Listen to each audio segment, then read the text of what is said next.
Praise the Lord. ஹல்லேலூயா. கர்த்தர் நல்லவர், அவர் கிருபை என்றும் உள்ளது. ஆமென். ஸ்தோத்திரம். வேதம் சொல்கிறது, ஏழைக்கு இறங்குறவன் கர்த்தருக்கு, ஆமாம், கர்த்தருக்கே கடன் கொடுக்கறது எந்த தருணம்னா, ஆமாம், கர்த்தருக்கு கடன் வாங்குற அளவுக்கு அவர் என்ன சர்வத்தை உண்டாக்கின சர்வ வல்லமையுள்ள, ஆமாம், ராஜாதி ராஜா அவர். ஸ்தோத்திரம், ஐஸ்வர்யத்தின் தேவன் என்று வேதம் சொல்கிறது. ஆனால் வேதம் அப்படி பார்க்குது. ஆகவே சபையில், எல்லா சபையிலும் அப்படி இருப்பாங்க. எல்லா சபையிலும் பெரிய பெரிய நல்ல சபையில் சொல்ல வேண்டியதில்லை, சபையில் சொல்ல மாட்டாங்க. ஸ்தோத்திரம், தசம காணிக்க தாராளமாக வர்றதுனால அதை ஒரு பங்கு எடுத்து வைத்து ஸ்தோத்திரம் நல்ல விசாரித்து குடும்ப காரியங்களை அறிந்து செயல்படுறாங்க.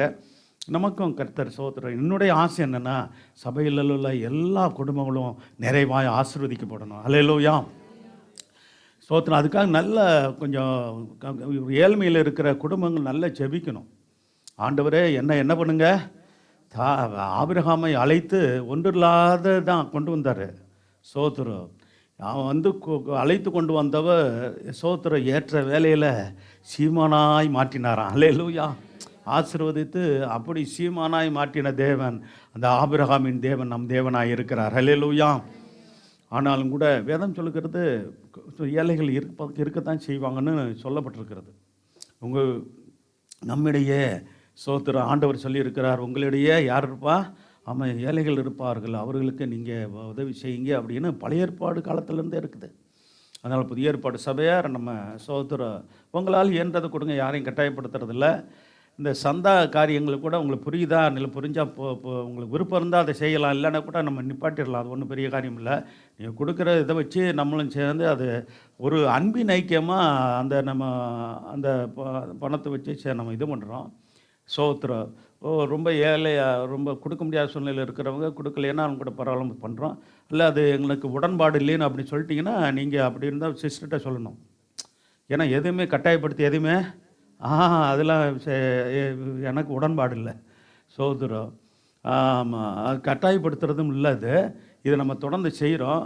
அதில் விருப்பம் இருந்தால் மட்டும் நீங்கள் இல்லாட்டி என்னால் எனக்கு விருப்பம் இல்லை, அல்லது எனக்கு விருப்பம் நான் கொடுக்க முடியாது அப்படின்றது ஒரு சூழ்நிலை இருந்தால் நீங்கள் சொல்லுங்கள், நம்ம அதை வேணால் நிறுத்திக்கலாம். இல்லை, ஏன்னா சந்தான்றது எல்லா சபைகளும் உள்ள ஒரு பழக்கமாக இருந்தாலும் கூட அது கண்டிப்பாக அது சந்தான்னு கேட்டு தான் வாங்கணுமா அப்படின்ற எண்ணங்கள் உங்களுக்கு தவறான அபிப்பிராயங்கள் வந்துடக்கூடாதுன்றதுக்காக நான் சொல்கிறேன்.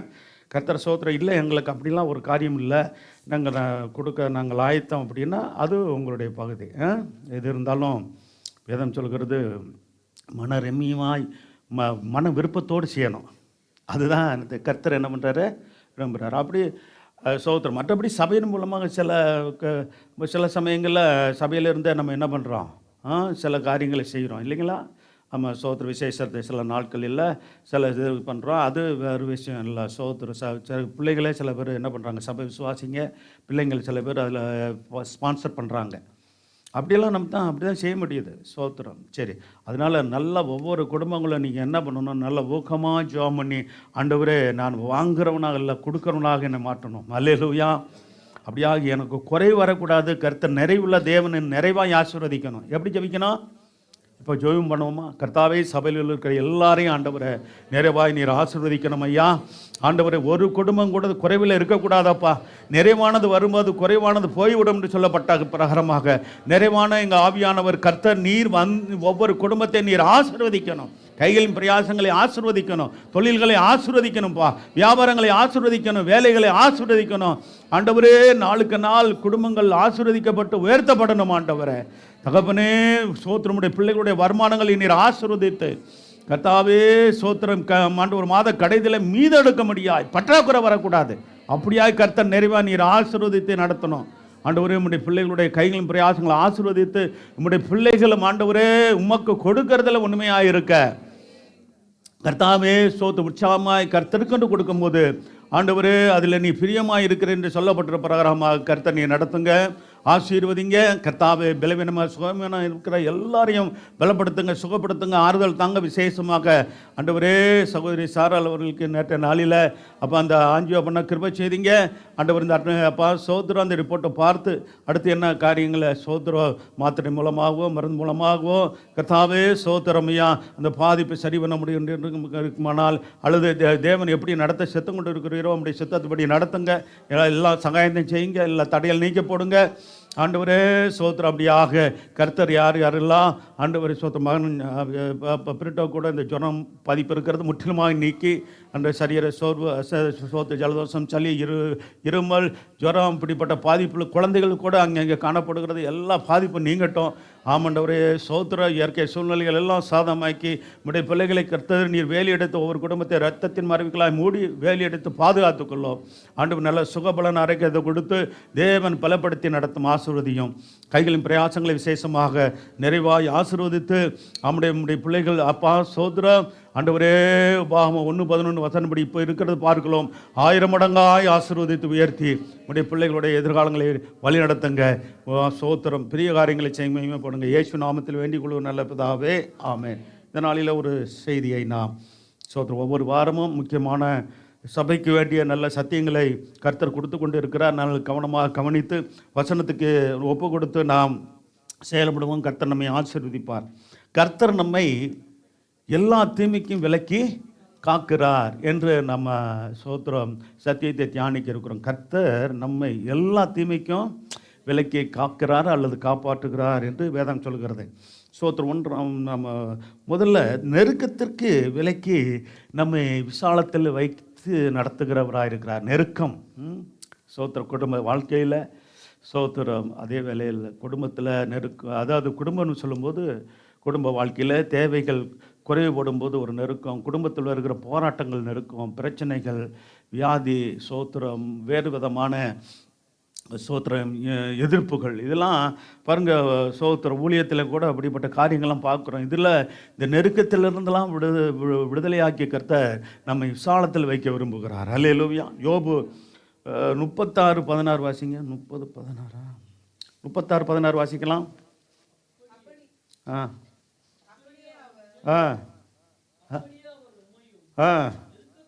அதான் அந்த வசனம் தான். அப்படியே அவர் உண்மையும் பாருங்கள் என்ன செய்வாராம். யார் அவர்னா யார்? கர்த்தர், ஆண்டவர் இல்லையா? ஆண்டவர் என்ன செய்வாராம்? அவருடைய நண்பர்கள் சொல்கிறாங்க. அவர் சொன்ன சில வார்த்தைகள் நல்ல வார்த்தையாக தான் இருந்தது. பல வார்த்தைகள் கூட சொல்லலாம். ஒரு சில காரியங்கள், ஒரு சில வார்த்தைகள் சோத்திரம் யோபுக்கு மன உள்ள சஞ்சலத்தை ஏற்படுத்த முடியாத வார்த்தைகளாகவும் இருந்தது. அப்படியே அவர் உண்மையும் நெருக்கத்தினின்று விலக்கி ஒடுக்கமில்லாத பாருங்கள் ஒடுக்கமில்லாத விசாலத்தில் கர்த்தர் நினைச்சுவாராம் வைப்பார். அல்லேலூயா. அப்படியே இங்கே இருக்கிற கர்த்தருடைய பிள்ளைகளையும் நம்முடைய சபைகளையும் ஊழியக்கார குடும்பத்து பிள்ளைகளையும் விசுவாசிகள் குடும்பத்து பிள்ளைகளையும் கர்த்தர் எல்லா நெருக்கத்திலிருந்து விலக்கி ஒடுக்கமில்லாத விசாலத்தில் வைப்பாராக. அல்லேலூயா. என்னை வைங்க ஆண்டவரை அப்படின்னு சொல்லி விசுவாசமாக என்ன பண்ணுங்க, என்னை வைக்கணும் நீர் அப்படி. அப்போ விசால் ஒடுக்க ஏதாவது ஒரு விதத்தில் ஒடுக்கம் இருக்க தான் செய்யுது இல்லையா? இல்லைன்னு சொல்கிறவங்க யாருக்கு இருக்கீங்களா? அப்போ அன்னைக்கு சொல்லுவான், ஆண்டவரை அந்த ஒடுக்கமெல்லாம் நீங்கட்டும், நெருக்கமெல்லாம் நீங்கட்டும், விசாலத்தில் என்னை வைங்க ஆண்டவரை. ஆமென். அல்லேலூயா. சோத்திர கர்த்தர் அப்படியாக நடத்துவாராக. அடுத்து சங்கீதம் 18:6 அப்போ நெருக்கம் வரும்போது என்ன செய்யணுமா?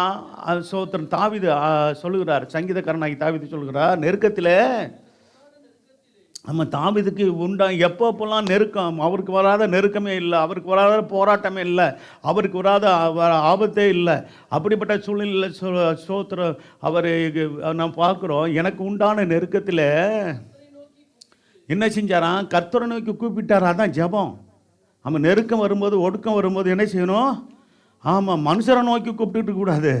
யாரை நோக்கி கூப்பிடணும்? கர்த்தரை நோக்கி, ஆண்டவரை நோக்கி கூப்பிட்டு பழகுங்க. ஆண்டவரே உங்கள் பிரச்சனைகளை சொல்லுங்கள், உங்களுடைய நெருக்கங்களை சொல்லுங்கள், உங்கள் கஷ்டங்களை சொல்லுங்கள், என்னை இதிலிருந்து விடுதலை ஆக்குங்கப்பா. இப்படி நம்முடைய காரியங்களை சொன்னால் என்ன சும்மா சும்மா வந்து சொல்லிக்கிட்டே இருக்கிறேன்னு ஆண்டவர் சங்கடப்படுறாரா? நீங்களும் நானும் என்ன காரியமாக இருந்தாலும் அவர்கிட்ட வந்து சொல்லணும்னு சொல்லி ஆண்டவர் விரும்புகிறார். அல்லேலூயா. அதுக்கு தான் ஆண்டவர் சொன்னார், சோத்திரம், கர்த்தர் மேலே என் மேலே உன் பாரத்தை வைத்து விடு, சோத்திரம் அப்படி சொல்லிட்டு நீதிமானை ஒருபோது என்ன செய்ய மாட்டாராம், தள்ளாட விட மாட்டேன், உங்களை நிலைநிறுத்துவேன், உங்களை என்ன பண்ணுவேன், உறுதியாய் நடத்துவேன்னு சொல்லி நம்ம வாக்கு தத்தம் பண்ணினவர் நமக்கு. அப்போ தாவீதுக்கு உண்டான நெருக்கத்தில் என்ன செஞ்சார், கர்த்தரை நோக்கி கூப்பிட்டார், ஜெபித்தார் அப்படின்னு சொல்கிறார். அடுத்த வார்த்தை, என் தேவனை நோக்கி என்ன செஞ்ச, ஆமாம், அபயம் விட்டு ஜெபிச்சு பழக்கம் இருக்கா? அப்போ என்னது, ஆண்டவரே காப்பாற்றுங்க, எப்படி சத்தமே சிலர் வர மாட்டேங்குது ஆராதனை வேலையில், எவ்வளோ இல்லை சோத்திரம். சிஸ்டர் விட சொன்னாங்க, நல்லா என்ன பண்ணுங்க சோத்திரம், சரி, நல்லா பாடல் பாடணும், நல்லா துதிக்கணும், நல்லா ஆராதிக்கணும், ஆண்டவர் இருதயத்தில் பாரப்படுத்தி ஜெபிக்க வைக்கும்போது கண்ணீரோட, ஆமாம், அபயமிட்டு கூட என்ன பண்ணலாம் சபையில். மற்றவங்க பார்த்தா ஒரு மாதிரி நினைப்பாங்களோ, கர்த்தருக்கு உங்களுக்கும் உள்ள காரியம் ஆண்டவரேன்னு சோத்திரம். சில பேரெல்லாம் நாங்கள் ஆமாம் சோத்திரம், அதெல்லாம் சபையில் பாரப்படுத்தும் போது அப்படியே கண்ணீரோடு கூட அழுது ஜெபம் பண்ணதெல்லாம் உண்டு. சோத்திரம், அழுது ஆராதிச்சிருக்கிறேன், அழுது ஜெபம் பண்ணியிருக்கிறேன், இதெல்லாம் எங்களுடைய அனுபவம். சோத்திரம். ஆமாம், இங்கே வந்த பிற்பாடு நமக்கும் தேவனுக்கும் உறவாடுதல் தான். அல்லேலூயா. ஆமாம், அப்படி நம்ம நெருங்கி நம்முடைய ஐக்கியத்தை உறவை வச்சுக்கிறணும். அவ பாருங்க எவ்வளோ ஒரு நெருக்கமான ஐக்கியம் வச்சிருக்கார் பார்த்தீங்களா. நெருக்கத்தில் கர்த்தரை நோக்கி கூப்பிட்டேன், என் தேவனை நோக்கி அபயமிட்டேன். அபயமிட்டிருந்து அப்படி தான் காப்பாற்றுங்க ஆண்டவரே, சோத்திரன்னு சொல்லி கதறது. தமது ஆலயத்திலேருந்து என்ன செஞ்சாரா? ஆமாம், ஆலயத்திலேருந்து நீங்களும் நானும் ஜெபிக்கிற சத்தத்தை கர்த்தர் நிச்சயமாக கேட்பார். அல்லேலூயா. சத்தத்தை கேட்டார்னு சொல்லிட்டார் பார்த்தீங்களா. அப்போ கூப்பிட்டுக்கிட்டு தான் இருக்கிறாரு. ஆண்டவர் நோக்கி ஆண்டவரேனே காப்பாற்றுங்கன்னு சொல்லி அபயமிடுறாரு. ஆலயத்திலிருந்தே ஆண்டவர் என்ன செஞ்சிட்டார், தாவீதுடைய சத்தத்தை. அப்போ நீங்கள் இங்கே ஜெபிக்கும் போது இங்கே பதிலை பெற்றுக்கொண்டு போயிட முடியும். அல்லேலூயா. இன்றைக்கே அப்படி விசுவாசத்தோடு வரணும். சோத்திரம் சோத்திரம். அப்படியே நீங்கள் ஒரு நல்ல கர்த்தருக்குள்ளாக நல்ல உறுதியாக இருக்கணும். அடுத்து பார்த்தீங்களா, என் கூப்பிடுதல் அவர் சந்நிதியில் போயே.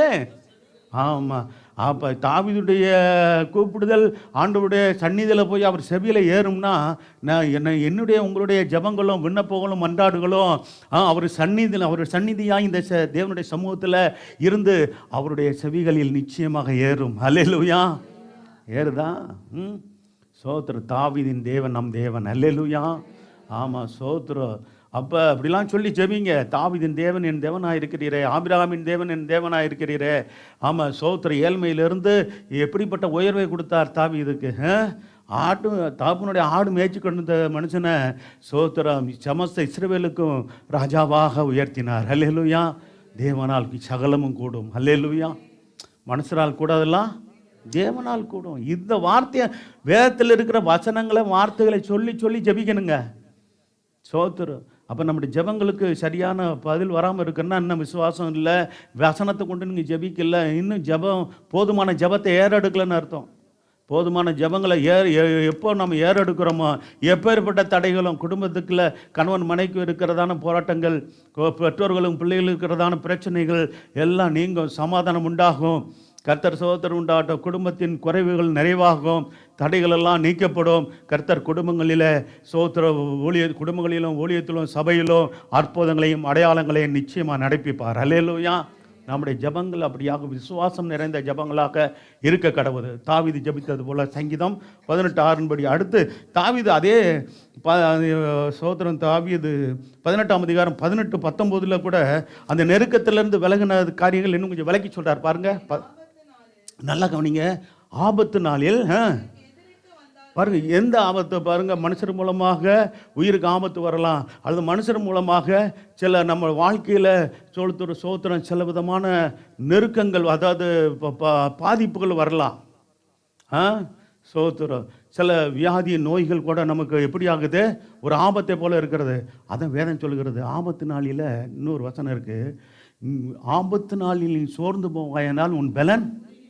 ஆபத்து காலத்தில் நெருக்கமான சூழ்நிலைகள், நெருக்கமான வேலைகளில் நாம் கர்த்தரை அண்டிக் கொண்டு என்ன பண்ணணும், ஆண்டவரே இப்படிப்பட்டதான ஒரு சூழ்நிலையில் எனக்கு நீர் ஆலோசனை கொடுங்க, இந்த நெருக்கத்திலேருந்து என்னை விடுதலையாக்குங்க, இந்த சோத்திரம் அந்த பாதிப்பிலேருந்து என்னை தப்புவீங்கன்னு சொல்லி ஜெபிக்கும்போது கர்த்தர் அதிலிருந்து நம்மை தப்புவித்து பாதுகாப்பார். ஹல்லேலூயா. அப்போ அந்த நேரத்தில் நம்ம சோர்ந்து போய் இப்படிதான ஒரு நெருக்கமான சூழ்நிலையில் சோர்ந்து போய் நம்ம முடங்கி ஜெபிக்காமல் இருந்துட்டோம்னா சோத்திரம் என்ன நடக்காது? அது சொல்கிறாரு பாருங்கள், தாவீது சொல்கிறார், என் ஆபத்தினாலே என்னுடைய சத்துருக்கள் எனக்கு எதிர்த்து வந்தார்கள். இப்போ யார்? சவுலே ஒரு சத்துருவாக இருந்து எழும்பினார் இல்லையா? இன்னும் பல பேர் மனுஷர்கள் சத்துருக்களாக எழும்பினார்கள். அப்போ யார் ஆதரவாக இருந்தார்? ஆமாம், உங்களுக்கு எனக்கும் சோத்திரம் நமக்கு எதிரிட்டு ஜனங்கள் சத்துருக்களாக வரும்போது பிசாசே நமக்கு விரோதமாக செயல்பட்டாலும் எழும்பினாலும் கர்த்தர் நமக்கு ஆதரவாக இருப்பார். அல்லேலூயா. அப்போ சோத்திரம் நம்ம சொல்லணும், தாவீதுக்கு ஆதரவாக இருந்த தெய்வமே எனக்கு ஆதரவாக இருந்து என்னை இந்த ஆபத்திலிருந்து விலக்கி பாதுகாத்து கொள்வோம். அல்லேலூயா. அப்படி சொல்லி ஜெபிக்கணும். கர்த்தர் சோத்திரம் உண்டார். கர்த்தரோ எனக்கு ஆதரவாக இருந்தார். பாருங்கள், வேறு யாருடைய ஆதரவையும் தேடி போடலை. அப்பா அம்மாலாம் இருந்தாங்க, அவங்க ஆதரவை தேடி போகல, அவங்களால எதுவும் பண்ண முடியாது. சோத்திரம் பாருங்கள், சோத்திரம் எங்கெங்கெல்லாம் அவருக்கு சோத்திரம் ஓடி குகையிலும் மலையிலையும் வனாந்தரத்துலையும் சோத்திரம் அவர் மட்டுமா, அவரோடு கூட ஒரு கூட்டம் இருந்தது. எல்லாருக்கும் அந்த உணவு இது இருப்பிடம் காரியங்களெல்லாம் பார்க்க ரொம்ப பாருங்கள் சோத்திரம் தாவீதுடைய காரியங்கள்லாம் பார்க்கும்போது ஆச்சரியமாக இருக்குது. அவரே நெருக்கத்தில் இருக்கிற மனுஷன் போட்டு ஒழிஞ்சுக்கிட்டு அங்கங்கே போயிட்டுருக்கிறாரு. அவரோடு கூட 300-400 பேர் வந்து இறஞ்சிட்டாங்களாம் ஆண்கள். அப்போ அவங்க மனைவி பிள்ளைகள், அப்போ அதுவே ஒரு கூட்டமாக இருந்திருக்குன்னு நினைக்கிறேன். நெருக்கி ஒரு சோத்திரம் 700-800 பேராது இருந்திருப்பாங்க போட்டிருக்கு. பிள்ளைகள் மனைவி பிள்ளைகள்லாம் சேர்த்து எல்லாம் அப்படி பாருங்கள். அப்படிப்பட்டு அவங்கெல்லாம் பின்னாடி சோத்திரம் உண்டாகட்டும் தாவீதுக்கு எப்படி இருந்தாங்களாம்? பராக்கிரமசாலிகளாக இருந்தாங்களாம். எப்படி இருந்தாங்களாம்? ஆமாம், அவர்களாம் ராஜ்யத்துக்கு வந்த பிற்பாடு அவர்களெல்லாம் நல்ல மேன்மையாக ஒரு உயர்ந்த ஸ்தானத்தில் நம்பிக்கைக்குரியவர்களாக வச்சுருந்தார் தாவீது. சரி, இதெல்லாம் நடந்த சம்பவம் தான். சரி, 18-19 கூட பாருங்கள், எனக்கு அடுத்து பாருங்கள் சொல்லிட்டு அடுத்து சொல்கிறாரு 19, என்மேல் அவர், அது கவனியம், இந்த வசன கவனம், என்மேல் அவர் பிரியமாக இருந்தபடியால். அப்படி இருக்கா? அதனால் மூலமாக வாசிப்பா, என்மேல் அவர் பிரியமாக இருந்தபடியால். ஆமாம், அப்படி தப்புவித்தார். விசாலமான இடத்துல என்னை கொண்டு வந்து அது இல்லையா? ஏன்பா முழுமாக வச்சு திக்கி வாசிக்கிட்டு தைரியமாக வாசிப்பா. என்ன மகளே, என்ன வாசி, முதல்ல இருந்து வாசி 19, என்மேல். ஐயோ, இப்போ வேற வசம் இதா? அதான் பார்த்தேன். என்னது இங்கே ஒன்று காமிக்குது? சோத்திரம், இது ஒரு மொழிபெயர்ப்பு போல் இருக்குது. சரிப்பா, நீ பைபிள் இருக்கிறத வாசி. ஆமாம், அப்போ ஓ மேலே தப்பு இல்லை. சரி, சோத்திரம். அவர் விசாலமான இடத்துல என்னை கொண்டு வந்து என்மேல் பிரியமாக இருந்தபடியால் கீழே வருது இல்லை, பிரியமாக இருந்தபடியால். சோத்திரம். சரி, இந்த மொழிபெயர்ப்பு எப்பா, இந்த பைபிள் இருக்கிற மொழிபெயர்ப்பை போடுங்களப்பா. அது போட முடியுமா? அப்படியே போட்டுருங்க. சோத்திரம். அப்போ சோத்திரா இங்கே நல்லா தான் இருக்குது வார்த்தை. என் மேலே அவர் பிரியமாக இருந்தபடியால் விசாலமான இடத்துல கொண்டு வந்து என்னை தப்புவித்தார். 2 ஒன்று தான், கொஞ்சம் மேலே கீழே அப்படி கொஞ்சம் மாற்றி என்ன பண்ணியிருக்காங்க, வச்சுருக்கிறாங்க. சரி, ரைட். அடுத்து பார்த்தீங்கன்னா, நாவுகளின் சண்டைகளுக்கு விலக்கி காப்பாற்றுகிறார். அல்லேலூயா. சோத்திரம். ஆண்டவருடைய பிள்ளைகள் நாவுகளின் சண்டைகள் வர்றதா தெரிஞ்சுன்னா சோத்திரம் அமைதியாக ஒதுங்கிடணும். அல்லேலூயா. சோத்திரம் அப்படின்னு சொல்லிட்டு வரைஞ்சி கட்டி போட்டு நிற்கக்கூடாது. சோத்திரம். சில குழாயடி சண்டைகள்லாம் பார்த்துருக்கேன் நான். சில ஆண்டவருடைய பிள்ளைகள் கிறிஸ்தவர்கள் கூட என்ன பண்ணுறது, ஆமாம் உனக்கு நான் சளைச்சாலா வந்து பார்த்துரு அப்படின்றாங்களா கூடாது. அல்லேலூயா. ஸோ தண்ணி பிரச்சனைலாம் ஒரு இடத்துல பாருங்கள், ஐயோ பெரிய சண்டையாக இருக்கும். சோத்திரம். சில இடங்களில் தண்ணி பிரச்சனை இருக்குது. இப்போ வீட்டுலாம் கலெக்ஷன் கொடுத்துட்டாங்க, போர்லாம் இருக்குது. ஆனால் சில இடங்களில் சென்னையில் போகிற கர்த்தருக்கு கிருபையாக இந்த போர் தண்ணி இப்போ வசதியெல்லாம் இருக்குது. ஆனால் சில இடங்களில் இல்லை. சோத்திரம். சில இப்போ ஊர்கள்லாம் நீ தென்பகுதியில் சில போனீங்கன்னா, நாங்கள் இருந்த சிறுபுத்தூர் அது இதில் மதுரையில், இப்போ மதுரைன்னு சொல்கிறோமே டவுன் தானே, பெரிய ஊர் தானே, தண்ணி இது இல்லை. ஸோ கார்பரேஷன் தண்ணி வந்தால் தான். சோத்திரம். போர் தண்ணி எங்கேயும் போர் போட்டால் எங்கே இல்லை, பூமியில் தண்ணி இல்லை. ஆமாம், அதனால சோத்திரம் வீடுக்கு எப்பயாவது வரும், வாரத்தில் ஒரு தடவை 2 தடவை வரும். ரொம்ப கஷ்டமான தண்ணிக்கெல்லாம் அப்படி கஷ்டப்படுற ஒரு காரியங்கள்லாம் உண்டு. நமக்கு சென்னை பட்டணத்தில் அந்தளவுக்குலாம் ஒரு காரியங்கள் கஷ்டம்னு சொல்ல முடியாது. கர்த்தர் நமக்கு கிருபை செய்திருக்கிறார். அல்லேலூயா. சரி, அப்போ அப்போ இந்த சில தேவை அது அதே போல் சில இடங்களில் பார்த்திங்கன்னா, இந்த ரேஷன் கடைக்கு லேசனில் நிற்கிற கூட, ஆமாம், சில ஆளுக்கு நல்ல லைனில் வருவாங்க, சில ஆளுக்கு என்ன செய்வாங்க, கூடல அங்கே எங்கள் அண்ணன் முன்னாடி நிற்கிறாருன்ட்டு தெரிஞ்சவங்க கூட நுழைஞ்சிக்கிடுவாங்க. இப்படிலாம் இருக்குது. இங்கெல்லாம் நாவுகளின் சண்டைகளுக்கு கிளப்பி விடுறதுக்கு ஆளுகள்லாம் நிறையா இப்படி பல சூழ்நிலையெல்லாம் இருக்குது. ஆனால் ஆண்டவர் தெளிவாக தாவீதுக்கெல்லாம் இந்த இதில் ரொம்ப கவனமாக இருந்தார். நாமளும் கூட ஒரு சண்டை போடுற ஆள்கள், ஆமாம், வாயாடிகளுக்கு ரொம்ப எச்சரிக்கையாக இருக்கணும். அல்லேலூயா. என்னது சரி, ரைட்டு. எப்படிலாம் இருக்கிறாங்க அவங்க, மற்றவங்க எப்படி இருந்துட்டு போகிறாங்க. ஆண்டவருடைய பிள்ளைகள் அப்படி இருக்க வேணாம். நம்ம சாந்தமுள்ள ஆவி உடையவர்களாக இருப்போமாக. அல்லேலூயா. சங்கீதம் வசனத்தின்படி சொல்கிறேனே, சங்கீதம் 31:20 வாசிங்க. எப்படியா மனுஷனுடைய எப்பா சாதாரணமல்ல, மனுஷனுடைய அகங்காரத்துக்கு அப்படி அகங்காரம் பிடிச்ச ஆளுகள்லாம் இருக்கிறாங்க. ஆண்டவருடைய பிள்ளைகளுக்கு விரோதமாக அகங்காரமாக சோத்திரம் பேசுகிறது, செயல்படுறது, ஆமாம், சோத்திரம் பல விதமான பிரச்சனைகளை ஏற்படுத்துறது, குழப்பத்தை உண்டு பண்ணுறது, இப்படிப்பட்ட ஆளுகள்லாம் இருக்கிறாங்க. அவர்கள் மனம் திரும்ப நல்லவர்களாக மாற நாம் ஜெபம் பண்ணுவோமாக. அல்லேலூயா. ஆமாம், நம்ம கவனமாக இருப்போம். நம்ம அகங்காரம் நமக்கு ஒன்றும் நமக்கு ஆகவே ஆகாதுங்க. அகங்காரம் பெருமையின் உச்சந்தான். என்ன தெரியுமா? பெருமை குணம்னு சொல்கிறாங்களே, பெருமைன்னு சொல்கிறாங்கல்ல, பெருமை அதிகமாக இருந்துச்சுன்னா அது கர்வம், அகங்காரம், இதுக்குள்ளே வழி நடத்திடும். பெருமை உள்ளவர்களுக்கு தான் கர்த்தர் என்ன செய்கிறாரு? எதிர்த்து நிற்கிறவர். சோத்திரம். அப்படி ஆண்டவருக்கு அது பிடிக்காத ஒரு காரியம். சரி பாருங்க, மனசோட அகங்காரத்துக்கு அவர்களை இணைச்சிறாரா? ஆண்டவருடைய பிள்ளைகளை நம்முடைய சமூகத்தின் மறைவிலே மறைத்து. அப்போ இப்படிப்பட்ட ஆளுகள் வரும்போது நம்ம ஜெபம் பண்ணுவோம். ஆண்டவரே, உங்களுடைய சமூகத்தின் மறைவிலே என்னை, எங்களை, குடும்பத்தை மறைத்து கொள்ளுங்க, சபையும் கூட மறைத்து கொள்ளுங்க ஆண்டவர். அல்லேலூயா. ஊழியர் குடும்பத்து பிள்ளைகள் சந்ததியில், விசுவாச குடும்பத்து பிள்ளைகள் சந்ததியில் மறைத்து கொள்ள முடியும், ஜெபிக்கணும். ஏன்னா அவர்களோடு கூட நம்ம போராடிட்டு இருக்க முடியாது. கர்த்தர் தான் இடையப்பட்டு அவர்களை சரிப்படுத்தணும். அல்லேலூயா. அப்போ மனுஷருடைய அகங்காரத்துக்கு அவர்களை உமது சமூகத்தின் மறைவில் மறைத்து, ஆண்டவருடைய பிள்ளைகளை மறைத்து, உமக்கு பயந்தவர்களை மறைத்து என்ன செய்யணும்? நாவுகளின் சண்டைக்கே, ஆமாம், நாவுகளின் சண்டைகளுக்கு அவர்களை விலக்கி உமது கூடாரத்தில் ஒளித்து வைத்து காப்பாற்றுகிறீர். அல்லேலூயா. சோத்திரம். சிலருடைய கொள்கை இப்படி இருக்குது, இப்படிலாம் இருந்திருக்குது. எப்படி? வம்பு சண்டைக்கு போக மாட்டேன், வந்த சண்டையை நீங்கள் உங்களுடைய கொள்கை இப்படி. இது நமக்கு ஆகவே ஆகாது. அல்லேலூயா. நம்முடைய ஆண்டவருடைய பிள்ளைகளாக நமக்கு வம்பு சண்டைக்கு போகக்கூடாது, வந்த சண்டையும், ஆமாம், அதில் போய் நம்ம சோத்திரம். சண்டை வந்துருச்சா, சண்டை இழுத்து விட்றியா, நீயா நானா போட்டு பார்ப்போம். நோ சோத்திரம். இது என்னது? அப்படியா சண்டைக்கு வர்றாங்கன்னு தெரியுதா? சோத்திரம். நம்ம பாருங்கள், நம்ம கோழைகள் இல்லை, நிலங்கனிங்க, நம்ம கோழைகள் அல்ல. ஆனால் நமக்கு தேவன் சொல்லுகிற காரியம் அப்படிப்பட்டவருடைய சண்டைக்கு நம்மளை விலக்கி நம்மை பாதுகாக்கத்தான் கர்த்தர் விரும்புகிறார். அல்லேலூயா. நம்ம அந்த சண்டையில் போய் நம்ம சிக்க வைக்கிற ஆளுங்களாக இருக்குது பாருங்கள். நம்ம சும்மா இருப்போம், சண்டையை மூட்டி நம்ம கிளப்பி விட்டு நம்ம சண்டையை சொல்லுவாங்க பார்த்தீங்களா? ஆமாம், சோத்திர சண்டையில் நம்மளை சிக்க வச்சு கடைசியில் அவங்க தப்பிச்சுட்டு நம்மளை மாட்டி விடுற ஆள்லாம் இருக்குது. உலகத்தில் ரொம்ப கவனமாக வாழ வேண்டிய காலத்தில் நம்ம இருக்கிறோம். அல்லேலூயா. அப்போ சோத்திர நாவு, அதான் சொல்கிறாரு, நாவுகளின் சண்டைன்னு வேதம் சொல்லுகிறது. அவர்களை ஆண்டவருடைய தம்முடைய பிள்ளைகளை விலக்கி என்ன செய்கிறாரா? அவருடைய கூடாரத்தில் ஒளித்து வைத்து காப்பாற்றுகிறார். ஆமேன். அப்போ நாவு எல்லாருடைய, அப்படி எழும்புறவருடைய எல்லா நாவுகளின் சண்டைகளுக்கு அவர் நம்மை விலக்கி அவருடைய கூடாரத்தின் மறைவில் உங்களை என்னை ஒளித்து வைத்து கர்த்தர் காப்பாற்றுகிறார். அல்லேலூயா. சோத்திரம். அப்படியே தேவனுடைய ஜனங்களை காப்பாற்றுகிற தேவனாக இருக்கிறார். கர்த்தர் சோத்திரம் உண்டாகட்டும். சங்கீதம் 18:43 கூட வாசிங்க. சங்கீதக்காரன் தாவீது சொல்கிறார் பாருங்க, அருமையான ஒரு வார்த்தை. என்னவா? ஜனங்களின் சண்டைகளுக்கு நீர் என்ன செய்யுங்க? ஜாதிகளுக்கு, இங்கே இந்த இன்னொரு மொழி பல்ப, ஜனங்களின் கலகங்களுக்கு நீர் என்னை தப்புவித்து ஜாதிகளுக்கு என்னை தலைவனாக்கி. பார்த்தீங்களா? அப்போ ஜனங்களின் சண்டைகளுக்கு நம்ம தப்புவிக்கப்பட்டால் தான் நம்ம எப்படி ஆகுவோம்? ஒரு தலைவனாக.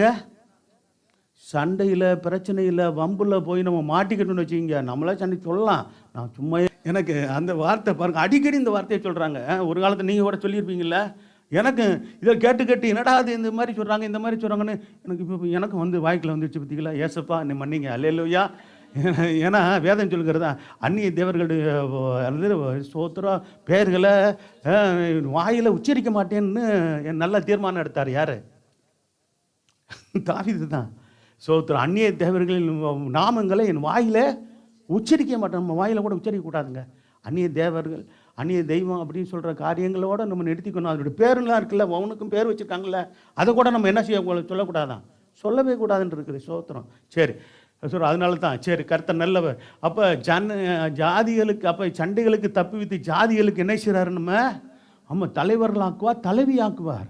அப்போ இந்த சண்டைகளுக்கெல்லாம் நம்ம விலக்கி நம்ம அப்படிப்பட்ட ஞானமாய் விவேகமாய் ஒரு மாதிரி சண்டைகள், ஒரு மாதிரி பிரச்சனை பண்ணுற ஆளுகளாக இருக்கிற போது அப்படியே ஒதுங்கி அப்படியே போயிடணும். ஸ்தோத்திரம் பண்ணிகிட்டே போயிடணும். இல்லைங்க நான் வரேங்க, நான் கூட சண்டை போடுறதுக்கெலாம் வரலங்க, நான் அப்படி சண்டை போடுற ஆள் இல்லைன்னு போயிடணும். தப்பு இல்லை. அப்போ ஸ்தோத்திரம். ஒருவேளை இவங்கெல்லாம் ஒரு கோழைகள் போட்டுக்கு நினச்சிட்டு போட்டோம். கோழைகள் இல்லைங்க நம்ம. ஆனால் ஸ்தோத்திரம் தேவையில்லாமல் அது அவனுடைய பிசாசின் தந்திரம் நம்ம சிக்க வைக்கிறதுக்கு அவங்க போடுற பிளானு தெரியுதான். அதில் போய் மாட்டிக்கக்கூடாது. ஸ்தோத்திரம். நமக்கு தெரியாமல் இப்போ மாட்டிக்கிறோம். சத்தியம் தெரிஞ்சால் நம்ம கவனமாக இருப்போம். இன்னிலேருந்து அது கவனமாக இருங்க. ஹல்லேலூயா. ஏற்கனவே யார் யார் சிக்கிறீங்களே தெரியாது நாவிகளின் சண்டைகளுக்கு. இனிமேல் ஒருத்தர் சிக்கக்கூடாது. ஹல்லேலூயா. ஸ்தோத்திரம். ஆமாம். அப்போ கர்த்தர் நல்லவர். அப்போ சங்கீதம் 18:43 கூட வாசிக்கலாம். வாசித்தாச்சா? ஆமாம். சண்டத்தின் சண்டைகளுக்கு தப்பு வைத்து நல்லவங்க ஜாதிகளுக்கு என்ன செய்கிறாரா? தலைவன் ஆக்குகிறார். அடுத்து சங்கீதம் 32:7 வாசிக்கலாமே. சங்கீதம் 32ஆம் அதிகாரம் 7ஆம் வசனம். நீர் எனக்கு மறைவிடாமல் என்ன செய்கிற பாருங்களேன். ஆண்டவர் நமக்கு எப்படி இருக்கிறாரு? மறைவிடாமல் இருக்கிறாருன்னா என்ன அர்த்தம்? நமக்கு வருகிற ஆபத்தில் நம்ம மறைச்சி பாதுகாக்கிறார் அர்த்தம். அல்லேலூயா. அதான் தாவீது சொல்கிறார், நீர் என் கண்மலையும் என் கோட்டையும் என் மரணும் என் உயர்ந்த அடைக்கலமாக, எல்லாமே பாதுகாப்பாக நீங்கள் தான் பான்றாரு. ஆமாம். ஸ்தோத்திரம். அப்படி நம்ம இருக்கும்போது ஸ்தோத்திரம். வியாதி சில பிரச்சனை போராட்டம் வரும்போது எல்லாம் நீரே நீரேன்னு சொல்லி வேதத்துள்ள வசனங்களை கொண்டு ஜெபிங்க. எனக்கு அந்த ஒரு வார்த்தை பிடிக்கும். சங்கீதம் 18ஆம் அதிகாரத்தில் எத்தனை வார்த்தை சொல்கிறார் பாருங்க. என்ன சொல்கிறார்? கர்த்தர் என், அந்த வசனத்தை போடப்பா, கர்த்தர் என்னது? கண்மலையும், அடுத்து என் கோட்டையும் என் இரட்சகரும் என் தேவனும், நாம் நம்பியிருக்கிற என் துருகமோ என் கேடகமோ என் ரட்சணிய கொம்போ என்னுடைய உயர்ந்த அடைக்கலமாக இருக்கிற. எத்தனை காரணங்கள் சொல்கிறாரு? இப்படி சொல்லும் போது ஆண்டவர் அவரை பாதுகாக்காமல், அவரை உயர்த்தாமல், அவரை ஆசீர்வதிக்காமல் இருப்பாராங்க? எல்லாம் நீங்கள் தான் ஆண்டவரே. நம்ம சோத்திரம். ஒரு சில நம்ம என்ன செய்வோம்? கர்த்தர் சோத்தை சிலருடைய நண்பர்கள் சில நல்ல அல்லது குடும்பத்திலே நம்ம ஒரு தாய் தகப்பனை நம்ம நேசித்து சோத்தை எனக்கு அநேகர் சொல்கிறது பார்த்தீங்களா, எனக்கு எல்லாமே எனக்கு எங்கள் அப்பா தாங்க, எனக்கு எல்லாமே எங்கள் அம்மா தாங்க. ஏதோ உங்கள் அப்பா மேலே அம்மா மேலே பிரியமாக வச்சுருந்து சொல்லியிருந்தீங்கன்னா பரவாயில்ல. ஆனால் எல்லாத்துக்கும் அப்பா அம்மா இது இந்த மாதிரி இருக்க முடியுமா? எங்கள் அப்பா அம்மாவில் இருந்ததில்லை. எது இருக்க முடியாது. இப்போ உங்கள் அப்பா அம்மா நீங்கள் கனப்படுத்துங்க. அவங்கள எந்த அளவுக்கு, ஒரு குறிப்பிட்ட அளவு தான் என்ன பண்ண முடியும்? உங்களுக்கு ஆதரவாக இருக்க முடியும். இப்படி கண்மலையாக இருக்க முடியுமா? அப்பா அம்மா கோட்டையாக இருக்க முடியுமா? இரட்சகராக இருக்க முடியுமா? சோத்திர தேவனாக இருக்க முடியுமா? அடைக்கலமாக இருக்க முடியுமா? துருகமாக கேடகமாக இருக்க முடியுமா? இரட்சக கொண்டுமாக இருக்க முடியுமா? உயர்ந்த அடைக்கலமாக இருக்க முடியுமா? முடியாதுங்க. தாவீதுக்கு நல்லா தெரியும். அதுக்கு தான் தாவீதின் சங்கீதத்தில் நல்லா வாசிங்க. தாவீதுடைய அவருடைய சோத்திர வாழ்க்கை, அவருடைய சோத்திர கர்த்தர் அவரை பயன்படுத்தின விதத்தெல்லாம் நீங்கள் வாசித்து பாருங்கள். நல்ல விசுவாசம் வரும், நல்ல தைரியம் வரும், நல்ல தேவன் மேலே அன்பு வருங்க. தாவீது அப்படிப்பட்ட தேவனை நேசித்த ஒரு அதான் வேதத்தில் பாருங்கள். என் தாசனாகிய தாவீது, என்னை உத்தமமாய் பின்பற்றின என்னுடைய சோத்திரம் என்னுடைய குமாரன் என்ற ஒரு நிலவரத்தில் வச்சுருந்தார் ஆண்டவர். உண்மையிலே ஒரு அருமையான ஒரு காரியம். கர்த்தர் சோத்திரம் உண்டாகட்டும். அப்போ சங்கீதம் 32:7 வாசிப்பா. நீர் எனக்கு மறைவிடமாக இருக்கிறீங்க, என்னை நீர் என்ன செய்கிறீர் பாருங்க. சோத்திர மறை என்னை நீர் என்ன செய்து இக்கட்டுக்கு பாருங்க. இக்கட்டு பாருங்க, இக்கட்டுகள்லாம் வரும். சோத்திரம் கட்டுகள் அப்படின்னா சோத்திரம் பல விதமான காரியங்களை சொல்லுவோம். செய்வன மந்திரம் ஜோனி அதெல்லாம் ஒரு விதமான கட்டுகள், மந்திரம் அதெல்லாம் எல்லா கட்டுகளாக இருந்தாலும் இக்கட்டுகளாக இருந்தாலும் அவையிலேருந்து நம்மை விலக்கி என்ன செய்கிறாரு? காத்து இரட்சணிய பாடலில் என்னை சூழ்ந்துகொள்ளும்படி ஆமாம், கர்த்தர் பாருங்க மறைவிடமாக இருக்கிறார். எல்லாத்துலேயும் அவரையே நம்ம சார்ந்து கொண்டு நம்ம பிடித்து கொள்ளணும். வேறு வழி இல்லை. உங்களுக்கு நான் சொல்கிறேன், பெற்றோர்களுக்கு உங்களுக்கு உங்களுக்கு கர்த்தர் இந்த அனுபவமுடையவராக இருக்கணும்.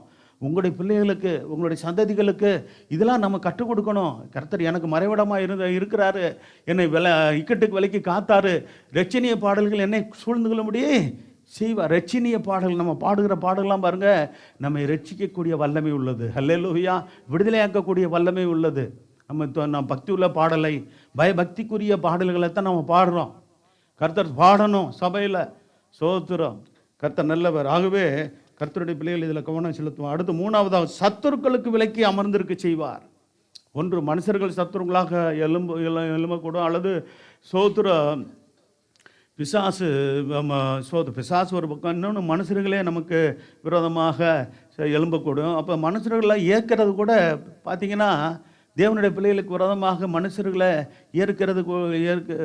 ஏற்கிறதே பிசாசு தான் பார்க்குறோம். சத்துரு தான். சத்துருன்னு சொல்லும்போது ரெண்டு வித சத்துரு. ஒன்று பிசாசு, ரெண்டாவது மனுஷர்களை சத்துருவாக்களாக எழும்ப முடியும், எழும்பலாம். ஆனாலும் கூட நம்ம பயப்பட வேண்டியதில்லை. 1 22 அதிகாரம் 9-10 வசனத்தை வாசிங்க. யாருக்கு? சாலமோனுக்கு வர சத்துருக்களுக்கு விலக்கி பாதுகாத்தார் என்று இருக்குது, சமாதானம் தந்தார்னு இருக்குது.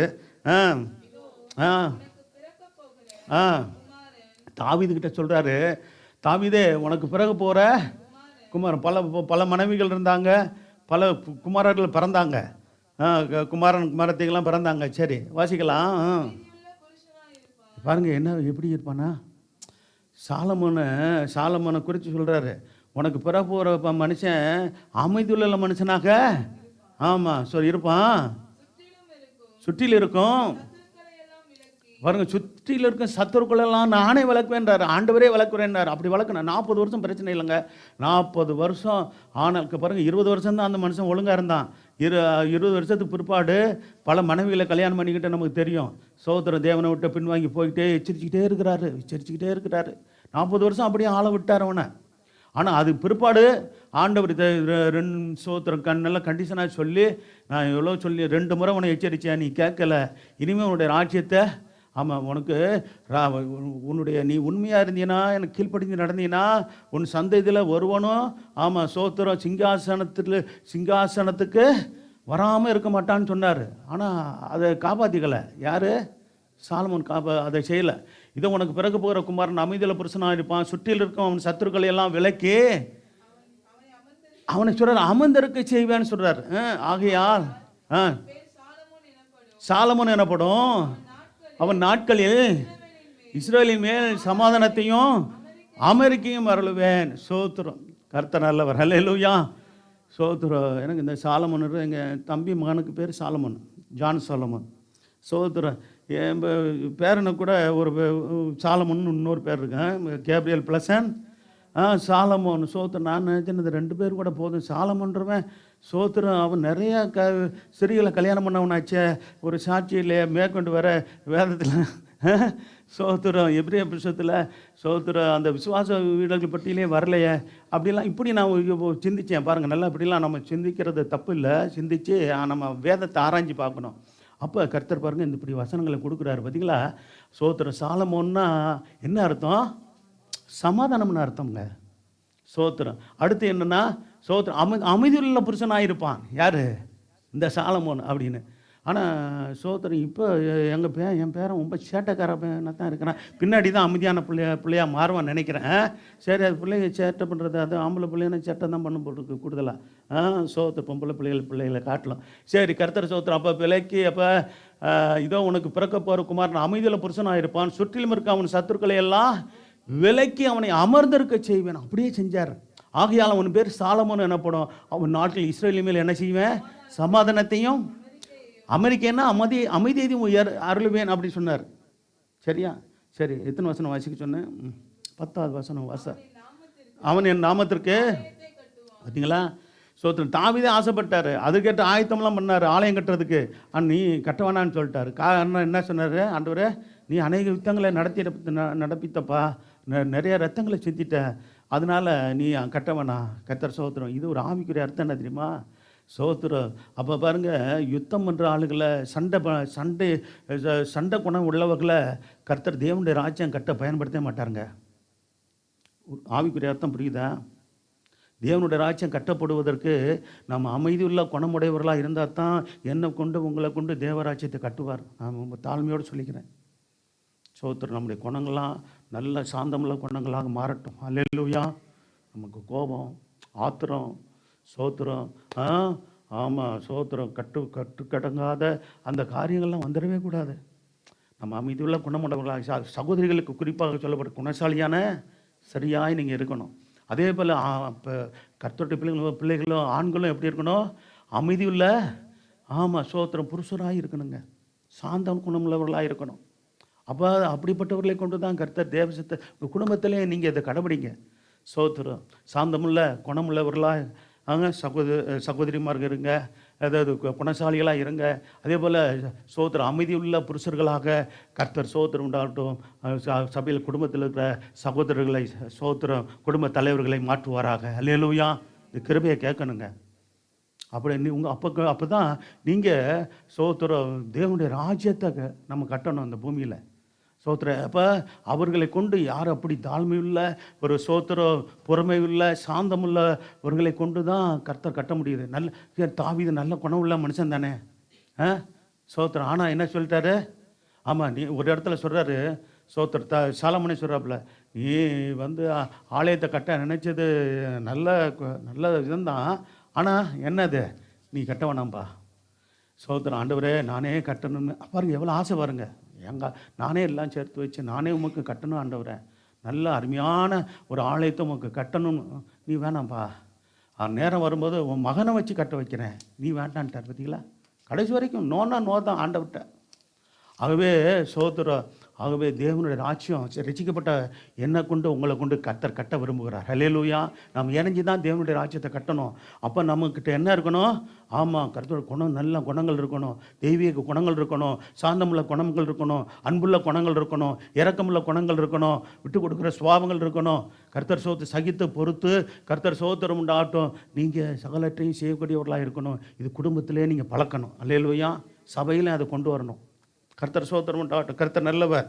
சரி, அடுத்து பார்த்தீங்கன்னா, அப்போ ஆனால் அப்படி சொன்னார்ல சோத்திரம். அதே சமயத்தில் அப்படிப்பட்ட தேவன் கிருபையெல்லாம் கொடுத்தாரு. பார்த்தீங்களா? பாரு, இஸ்ரவேலை ஆளும் அவனுடைய ராஜாங்கத்தை என்ன பண்ணுவேன், சிங்காசனத்தை என்றென்றைக்கு நிலைப்படுத்துன்னு சொன்னார்ல. அதை செய்யக்கூடியவர் தானே.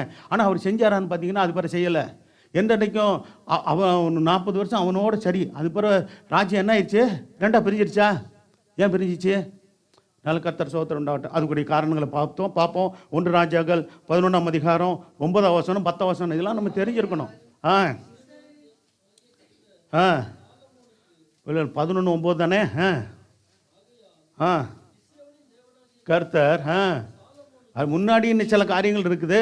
நான் ஃபுல்லாக வசனங்கள் சொல்ல முடியும். ஆகிய இஸ்ரவேலின் தேவனாகிய கர்த்தர் சாலமோனுக்கு 2 விஷயம் தரிசனமாகி அந்நிய தேவர்களை எல்லாம் பின்பற்றினான். அவனுக்கு அதே அதிகாரத்தில் இருக்குது. எத்தனை மனைவி, எத்தனை மறுமனை ஆட்டியிருந்தாங்களா? 700 மனைவியும். ஆமாம், அப்படிலாம் கல்யாணம் பண்ணானே அந்த மனுஷன். கடைசியில் அவன் கதறுகளை பின்னாடி பார்ப்போம். ஆமாம். ஸோ ஒன்னேயோட ஒழுங்காக நான் வாழ்ந்துருக்கணுமே, நான் ஏமாந்துட்டேனேன்னு பின்னாடி புத்தி வந்துச்சு. என்னது? சோத்திரம். ஆமாம், நம்ம உன்னோடு வாழ்ந்து கொண்டு இருக்கிறோம். சோத்திரம். நாமெல்லாம் பாக்கியவான்கள். அல்ல, கல்யாணமான சகோதரர்களை சொல்கிறேன். சோத்திரம். சோத்திரம். ஆமாம், கர்த்தர் நல்லவர். பின்னாடி சில வசனங்களை பார்ப்போம். 1 ராஜாக்கள் 11ஆம் அதிகாரம் 9ஆம் வசனம் 10ஆம் வசனம். இருந்தோ எவ்வளோ வேதனை தெரியுமா? என் குமாரன்னு சொன்னாருங்க. சாலமோன் என்ன சொன்னார்? ஓ மகன் மட்டும் இல்லை, எனக்கு மகன்டா அப்படின்னு சொன்னார். எப்படி இருந்திருக்கணும்? ஒரு தகப்பனாக இருந்து என்னை பாருங்கள், எப்படிப்பட்ட பாக்கியம் வந்துச்சு சாலமோனுக்கு. போட்டிக்கு வந்துட்டான் அப்சலோமுடைய. ஆமாம், உடம்புல சகோதரன் அப்சலோமும் கொஞ்ச நாள் போட்டி அவனை கொஞ்ச நாள் உட்காந்தான். அதே போல் அதோனியான்றவன், அவன் யார்? அப்சலோமுடைய சகோதரன் தான். அவன் வந்தான். இவனோட மூத்தவன். யாரை விட? சாலமோனோட மூத்தவன். அவனுக்கு சப்போர்ட் பண்ணுறதுக்கு யாரெல்லாம் போயிட்டான்? யோவாப்லாம் போயிட்டான். அப்போ படைத்தளபதி இன்னும் சில பேர் சோத்திரம் ஆசாரியர்லாம் உதவியாக இருந்தானுங்க. சோத்திரம் ராஜ்யம் அங்கே போகிற இவர் உட முடியாமல் இருக்கிறாரு. யார்? தாவீது. ராஜ்யம் அங்கே போகிற மாதிரி இருந்தது. ஆனால் தேவஸ் தான் யாருக்கு தான் இருந்தது? சாலமோனுக்கு இருந்ததுனால நாத்தான் தீர்க்கதரிசி பார்த்து என்ன சொன்னார்? போயிட்டு காரியங்களை சொல்லி அவங்க சாலமோனுடைய அம்மா பத்சேபால பார்த்து இந்த மாதிரி ஏற்பாடாக நடக்குது அப்படின்னு சோத்திரம் அவங்க இதெல்லாம் நடக்கிறதெல்லாம் கூட யாருக்கு தெரியாமல் போச்சு? தாவீதுக்கு தெரியல. போய் அவனுக்கு சொல்லி அப்புறம் உடனே ஏற்பாடு பண்ணி, இல்லை கர்த்தருடைய சித்தம் சாலமோன் மேலே தான் இருக்குது, அதனால நான் சாலமோனை தான் ராஜா ஆக்குவேன் அப்படின்னு சொல்லிட்டு அது பிறகு அந்த அவனை இந்த சாலமோனு அவனை கொன்னே போட்டான். யாரை? அதோனியாவை. அதெல்லாம் என்னென்னு பைபிளில் நீங்கள் வாசி பாருங்க. நேரம் சொன்னல அவனுக்கு புத்தி சரியாலாம் போச்சு. கடைசி காலத்தில் தாவீதுக்கு நல்ல பணிவிடை செய்கிறதுக்கு ஒரு அழகான பெண்ணை தேடி வந்து இது பண்ணாங்களாம். அவன் குடும்பம் நடத்துறதுக்காக இல்லை, பணிவிடை செய்கிறதுக்காக. அந்த பொண்ணை இவர் அப்பா இறந்த பிற்பாடு அந்த பொண்ணு நல்லா இருக்கிறான்னு கல்யாணம் பண்ண போகணும். இவன் மனைவியாக கொண்டு வந்து விட்டாச்சு. யாருக்கு? அப்பாவுக்கு. அதை போய் கல்யாணம் பண்ண போகலாமா? ஆனால் அவங்க அம்மா சொல்கிறாப்புல, அவங்க அம்மாட்ட சாலமோனு விட்டு அவங்க அம்மா பத்சேபால ஒரு கோரிக்கையை உன்னுடைய சகோதரன் கேட்குறான்ப்பா. எனக்கு என்ன தாயே சொல்லுங்கள், நான் என்ன தட்டவா போகிறேன், நீ சொல்கிறத நிறைவேற்றுவேன் அப்படின்னு. இந்த அம்மா அவன் போய் எங்கே ஆட்ட சொன்னால் அது சோத்திரம் வேலை நடக்குன்னு போகிறான். ஆனால் விஷயத்தை கேட்ட பிற்பாடு அவங்க அம்மாவே என்ன பண்ணிட்டான்? மதிக்கலை. யார்? ஏம்மா அவனுக்கு நீ பொண்ணை கேட்குறீங்களா, அதுக்கு ராஜ்யத்தை கேட்க வேண்டியதானே? அது யார்? அப்பாவுக்குன்னு தேடி கொண்டு வந்து வச்ச பொம்பளை பொண்ணு. அது கொண்டு அவன் கல்யாணம் பண்ணுன்னு கேட்குறான். நீ இது பண்ணுறேன்னு சொல்கிறா, போமா அப்படின்ட்டான். அப்படி இல்லை, பைபிளில் இல்லை, ஆனால் என்கிட்ட கேட்கக்கூடாது. அவனுடைய செயல்பாடு அப்படி தான் இருந்தது. சரி, அப்புறம் சொல்லிட்டு அன்னைக்கே கொல்ல சொல்லிட்டான். யாரை? ஆமாம், தாவீதோட இன்னொரு பிள்ளை தான். ஆனால் தாவீது இருந்தால் அனுமதிச்சிருக்க மாட்டான். தாவீது இருந்தால் அவனுக்கு விரோதமாக எழுமுன அப்சலோமே என்ன பண்ணா? ஆமாம், அவனை மெதுவாக நடத்துங்கப்பா, எனக்கு விரோதமாக வந்துட்டாலும் கூட ஆமாம், ராஜ்யத்தை பிடிங்கிட்டு என்னை ஓட விட்டாலும் கூட அவன் கர்த்தர் சித்தமாக இருந்தால் அவன் ஆண்டு போட்டுன்னு தான் சொன்னாப்புல, தாவீது சொன்னாப்புல. ஆனால் தேவ சித்தம் அப்படி இல்லை. பார்த்தான் இவன் யோவாப் என்ன பண்ணா? ஆமாம், ஒரு நேரத்தில் அவனுக்கு அப்சலோமுக்கு ஆதரவாக இருந்தவன் தான் எதிரியாக மாறி அவன் கொன்னது யார்? அவன் தகப்பன்னு சொல்கிறாரு, என்னுடைய நிமித்தம் என் மகனை மெதுவாக நடத்துங்க அப்படின்னு. என்ன அர்த்தம்? கொலை செஞ்சிடாதீங்கப்பா, அவனை பிடிச்சி கைது பண்ணியாவது கொண்டு வாங்கடா. ஆமாம், கொலை செஞ்சிடாதீங்க, என்ன தந்தாலும் அவன் என் மகன் தப்பு பண்ணாலும் அப்படின்ட்டு அந்த தகப்பனோட உள்ளம் துடிக்குது. சர்வசாதாரணமாக கொண்டு விட்டு அவரை போய் மிரட்டுறான். பார்த்தீங்களா? தாவீதை போய் மிரட்டினவன் யார்? யோவாப்பு. ஆனால் சரியான தடைவிலி படை தளபதியாக இருந்தவன், தலைமை, நல்லா பயங்கரமான யுத்த வீரன், பராக்கிரமசாலி தான், உண்மைதான். ஆனால் ஒரு நேரத்தில் துக்கத்தோடு சொல்கிறாரு, நான் ராஜாவாக இருந்தாலும் 12 கோத்திரத்தை ஆளுமுடைய சமஸ்தர்கள் ராஜாவாக இருந்தாலும் இந்த இந்த செருயாவின் குமாரர்களாகிய இந்த யோவாப்பும் இந்த அபிஷாயும் எப்படி இருக்கானுங்க? என்னுடைய பலத்துக்கு மிஞ்சினவனெல்லாம் இருக்கிறானுங்க, ஒன்றும் பண்ண முடியல. தாவீது இருக்கிற காலம் வரைக்கும் சொல்கிறாரு, இவர் ஆட்சி மாறிடுச்சு, ஆனால் இவனை சாதாரணமாக விடாதடா, போகும்போது எச்சரித்து போயிட்டார். யாரை? யோவாப்பா சாதாரணமாக நினைக்காத, எனக்கு தெரியாமல் நல்ல இவனோட உத்தமமான 2 நல்ல படைத்தலைவர்களை கொண்டு விட்டான். அப்படியே கொண்டு விட்டான். அடுத்து அமாசாவை கொண்டு விட்டான். இதெல்லாம் அருமையான வேத பகுதி நீங்கள் வாசித்தீங்கன்னா ஆமாம், கரெக்டாக. ஏன்னா உன்னுடைய ராஜ்யம் நிலைக்கணும்னா இவனுக்கு ஒன்று தொல்லை கொடுத்துக்கிட்டே இருப்பானுங்க. சரியான விதத்தில் இது பண்ணி அப்படிலாம் கரெக்ட் பண்ண வச்சுட்டார். அப்போ சரி, இப்போ இங்கே வசனத்துக்கு வருவோம், வாசிக்கலாம். பாருங்க, ஆண்டவர் கற்பித்தது கை கொள்ளலை. ஆண்டவர் சொன்னார், என் கற்பனையிலும் கட்டளைகளையும் கை கொண்டு வந்தாயானால் உனக்கு என்ன நடக்கும்? ராஜ்யத்தை நிலப்படுத்துவேன், நீ உன்னுடைய சந்ததிகள்லாம் இந்த இஸ்ரவேல் ராஜ்யத்தை ஆளுவாங்கன்னு சொன்னார். ஆனால் அது செய்யாதனால கர்த்தர் என்ன செஞ்சார்? கோபமாய் என்ன செஞ்சார்? ராஜ்யத்தை ஒரே ஒரு கோத்திரத்தை ஆளும்படியாக அவன் பிள்ளைக்கு கொடுத்துட்டார். யாரு? ரெகபயாம். 10 கோத்திரம் யாருக்கு போயிடுச்சு? எரபயான்ங்கிறதான இன்னொரு இஸ்ரவேலனுக்கு போயிடுச்சு. அவன் யார் தெரியுமா? சாலமோனுடைய வேலைக்காரன். பாருங்க, ஏன் அப்படி செஞ்சார் கர்த்தர்? ஏற்கனவே சொன்னதை அவர் நிறைவேற்ற வல்லவர் தானே. ஆண்டவர் சொன்னதை நிறைவேற்றுவார். அவருடைய கற்பனைகளுக்கும் கட்டளைகளுக்கும் கீழ்ப்படிந்து நடந்தால் மட்டுமே நிறைவேறும். அல்லேலூயா. கர்த்தர் வேதத்தில் நிறைய வாக்குத்தத்தங்களை கொடுத்துருக்கிறாரு. நான் அது அவருடைய சொன்ன நிபந்தனைகளையும் கற்பனைகளையும் கட்டளைகளையும் நாம் கை கொண்டால் தான் நிறைவேறும். அல்லேலூயா. வசனத்தை நல்லா தெரிஞ்சு கொள்ளுங்க. வசனத்தின்படி நம்ம ஒப்பு கொடுத்து வாழுவோம். தேவன் எப்படி சொல்கிறாரோ அதன்படி செய்வோம். நிச்சயமாக அவர் சொன்னதுபடியே நம்ம ஆசீர்வதிப்பார். அல்லேலூயா. சரி, வாசிக்கலாம். கர்த்தர் ஸ்தோத்திரம் உண்டாகட்டும். 9-10 வசனம் வாசித்தாச்சா? 2 வசனம் வாசித்தாச்சா? அடுத்து 14-26. இவ பாருங்க, விரோதிகளை 2 பேர் முக்கியமான எதிரிகளை எழுப்புறாரு. ஆண்டவரே எழுப்புறாராம். வசனத்தின்படி நம்ம வாழலை அப்படின்னா கர்த்தர் என்ன செய்கிறது? நமக்கு விரோதமாக இருக்கிறவர்களே எழுப்பி விடுவாராங்க. இதுதான் பெரிய நமக்கு வருகிறதான சங்கடம்.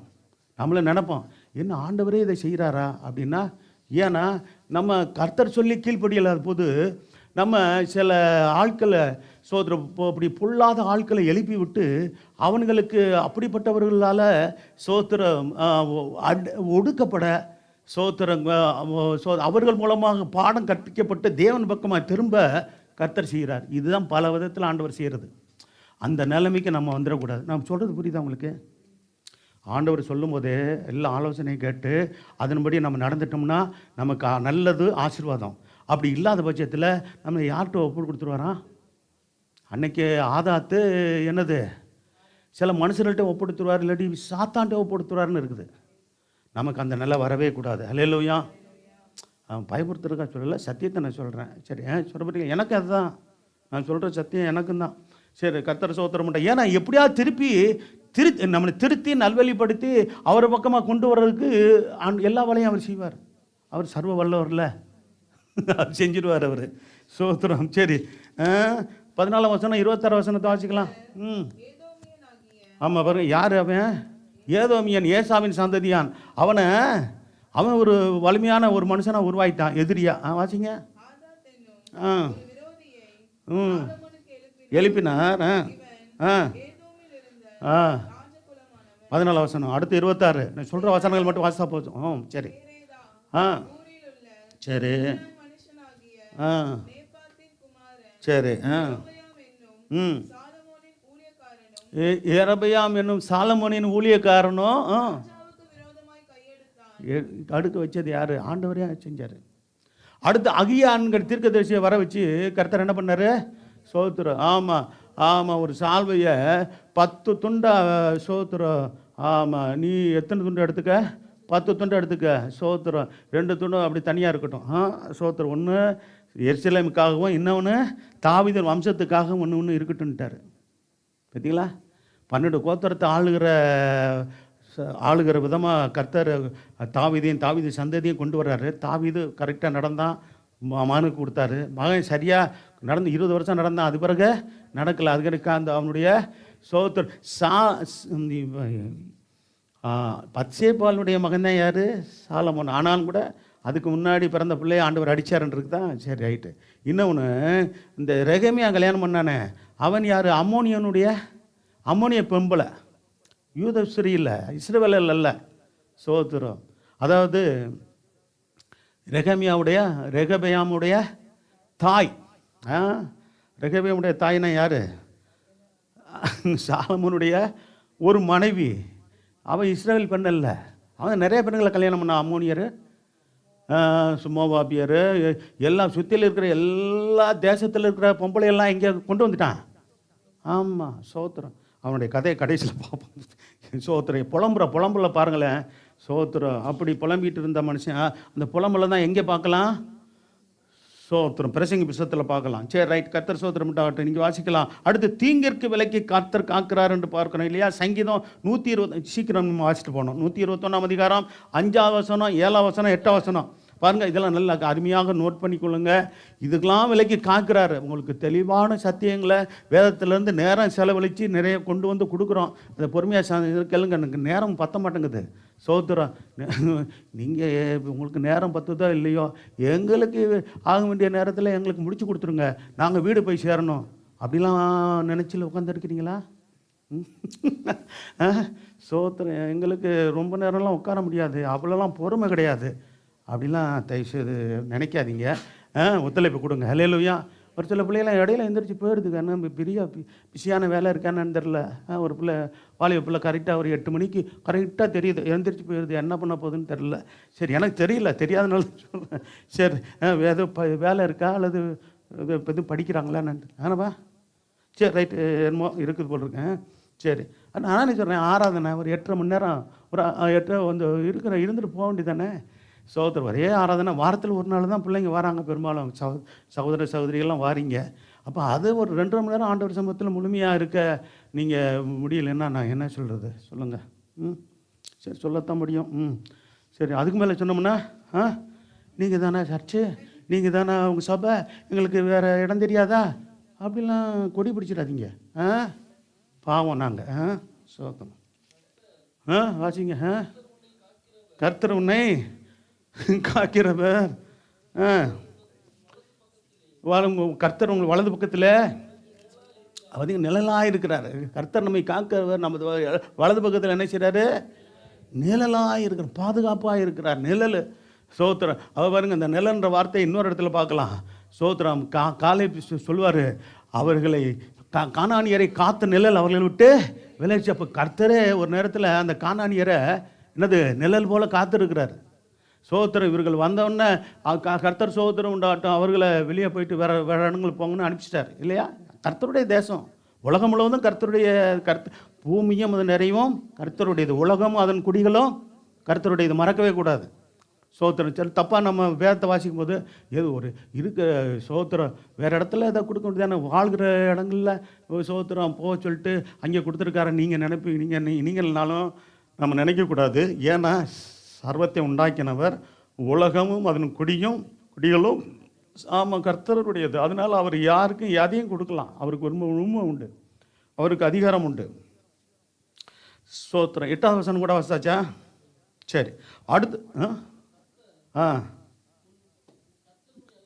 ஆமாம், ரொம்ப முக்கியம். ஆமாம், கர்த்தர் என்ன செய்வார்? எல்லா தீங்குக்கும், அந்த வார்த்தை பாருங்களேன், தீங்கு எவ்வளோ இருந்தாலும் எல்லா தீங்குக்கும் விலக்கி நம்மளை காக்க அவருக்கு அதிகாரம் இருக்குது, வல்லமை இருக்குது. வாசிக்கலாம். கர்த்தர் எல்லா தீங்கு விலக்கி காப்பான். அவர் உன் ஆத்மாவை என்ன செய்வார்?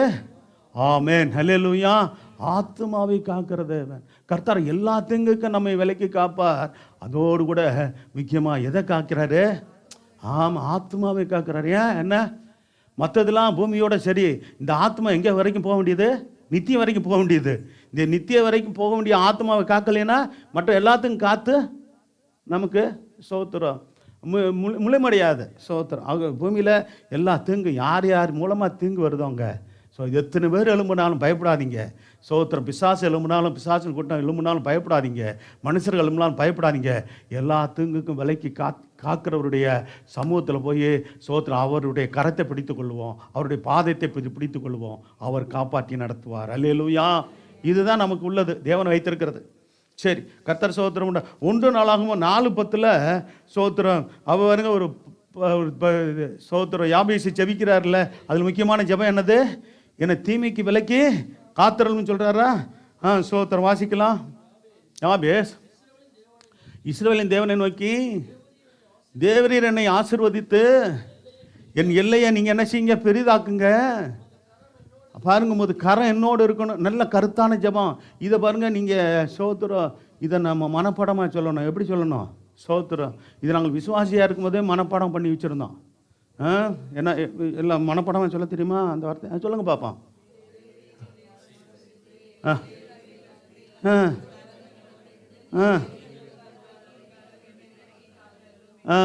சோத்திரம். பாதி சொல்லலையே. அப்போ நீங்கள் என்ன பயிற்சிக்கல அந்த வசனத்தை அது போட்டுப்பா. சோத்திரம். என்னது? எப்படி? சோத்திரம். என்ன? இஸ்ரவேலின் தேவனை நோக்கி தேவரே. தெரியுதா உங்களுக்கு? தெரியுதா வசனம்? இது தெரியுதா? இப்போ தெரியுதா? வாசிங்க. தேவரீர் என்னை ஆசீர்வதித்து என் எல்லையை பெரிதாக்கி உமது கரம் என்னோடு இருந்து தீங்கனை துக்கப்படுத்தாதபடிக்கு அதற்கு என்னை விலைக்கு காத்தரலும் என்று வேண்டிக் கொண்டான். அவன் வேண்டிக் கொண்டதை தேவன் அப்படியே கொடுத்தாராம். பார்த்தீங்களா? எத்தனை காரியங்களை சொன்னார்? என்னை ஆசீர்வதிங்க, என் எல்லையை பெரிதாக்குங்க, உமது கரம் என்னோடு இருக்கட்டும், தீங்கனை துக்கப்படுத்தக்கூடாது, அதற்கு என்னை என்ன பண்ணுங்க? விலைக்கு காத்துருங்க. 5 காரியங்களை சொல்கிறார். அப்போ பாருங்கள் சோத்திரம், தீங்கு என்ன செய்யும்? மனுஷனை துக்கப்படுத்துங்க. சோத்திரம். அது பாருங்க, தீங்கு அது வியாதியாக இருக்கலாம், மனுஷருடைய எதிர்ப்பாக இருக்கலாம், பல விதமான வேதனை இது இப்போ போராட்டங்களாக இருக்கலாம், சொல்லலாம். அதெல்லாம் தீங்கு தான். அதுதான் எனக்கு விலைக்கு காக்கிறதுக்கு கர்த்தர் பல காரியங்களை சொல்கிறார். கர்த்தர் சோத்திரம் உண்டாகட்டும். சரி, இப்படி ஜெபம் பண்ணார் பார்த்தீங்களா? ஜெபம் தானே இது. ஜெபத்துக்கு பதில் கிடைச்சிச்சா? அவங்க நாமும் நம்முடைய ஜெபத்துக்கு நிச்சயமாக நமக்கும் பதில் தருவார் கர்த்தர். ஆண்டவர் கூட அவருடைய ஜெபத்தில் ஜெபம் பண்ண சொல்லி கொடுத்தாரா? கர்த்தர் கற்பித்த ஜெபம். அதில் ஆண்டவர் சொல்லும்போது முக்கியமாக 13ஆம் வசனத்தில் சொல்வார். மத்தேயு 6ஆம் அதிகாரம் 9ஆம் வசனமும் 13ஆம் வசனம் வாசிங்க. இடப்பட்ட வசனத்தை வீட்டில் வாசித்துக்கொள்ளுங்க.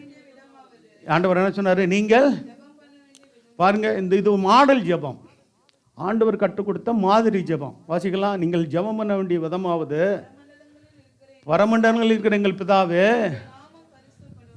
உம்முடைய நாமம் என்ன செய்யட்டும்? பரிசுத்தப்படட்டும் ஆண்டவர். பரமண்டலங்களில் இருக்கிற எங்கள் பிதாவே, உம்முடைய நாமம் அப்படி ஜெபம் பண்ண வேண்டியவன்னு ஆரம்பித்தார். சரி, கடகன்னு வாசிக்கலாம். சரி, பைபிள் எடுத்தவங்க வாசிங்களேன். எப்படி?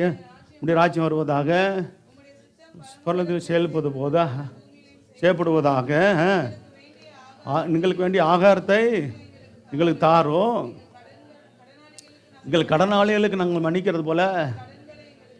ஆமாம், சோத்திரம். கடனில் பெரிய கடன் என்ன தெரியுமா? பணம். சோத்திரம். மன்னிப்பது, நேசிப்பது. சோத்திரம். அப்போ நீங்கள் எனக்கு எங்கள் பாவங்களை மன்னித்தது போல் மற்றவர்களுடைய பாவங்களை மன்னிக்கிறன்றது தான் அந்த வசனத்துடைய அர்த்தம். இதை நம்ம என்ன நினச்சிக்கிறோம்? சோத்திரம், எனக்கு கடனெல்லாம் நீங்கள் மன்னிச்சிருக்கீங்க, நான் மற்றவங்களுடைய கடனை மன்னிக்கிறேன்.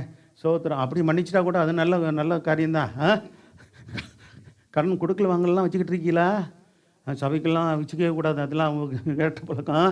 சோத்திரம். எனக்கு கடனும் இப்படி ஒரு நல்ல தீர்மானம் இருக்கணும். நான் கடனும் வாங்க மாட்டேன், ஆமாம், கடனும் கொடுக்க மாட்டேன். அப்படி உதவி அதாவது யாராவது கேட்டாங்கன்னா எனக்கு இருந்துச்சுன்னா நான் கொடுத்துட்டு வாங்கிக்கிறேன். அல்லேலூயா சொல்லி வாங்கிக்கணும். இந்த ஆமாம், சோத்திரம். இந்த யாருங்க சபையில் கூட அந்த பழக்கத்தை வச்சுக்காதீங்க, கொடுக்கல் வாங்க வச்சுக்கலாம்னு. ஏன்னா மனசாக உண்டாகி ஏதாவது வந்துச்சுன்னா அப்போ யாராவது ஒருத்தர் இப்படி பிடிக்கிட்டு போயிடுவீங்க. என்னது? ஆமாம், இது பெரிய சிக்கல். சபை நடத்துறது பெரிய சங்கடங்க. யாராவது உங்களுக்குள்ளே கொடுக்கல் வாங்கல் வச்சுக்கிட்டு கொடுக்கலைன்னா அந்த சபைக்கு நான் போக மாட்டேன். ஊழியக்காரன் என்ன தப்பு பண்ணார்?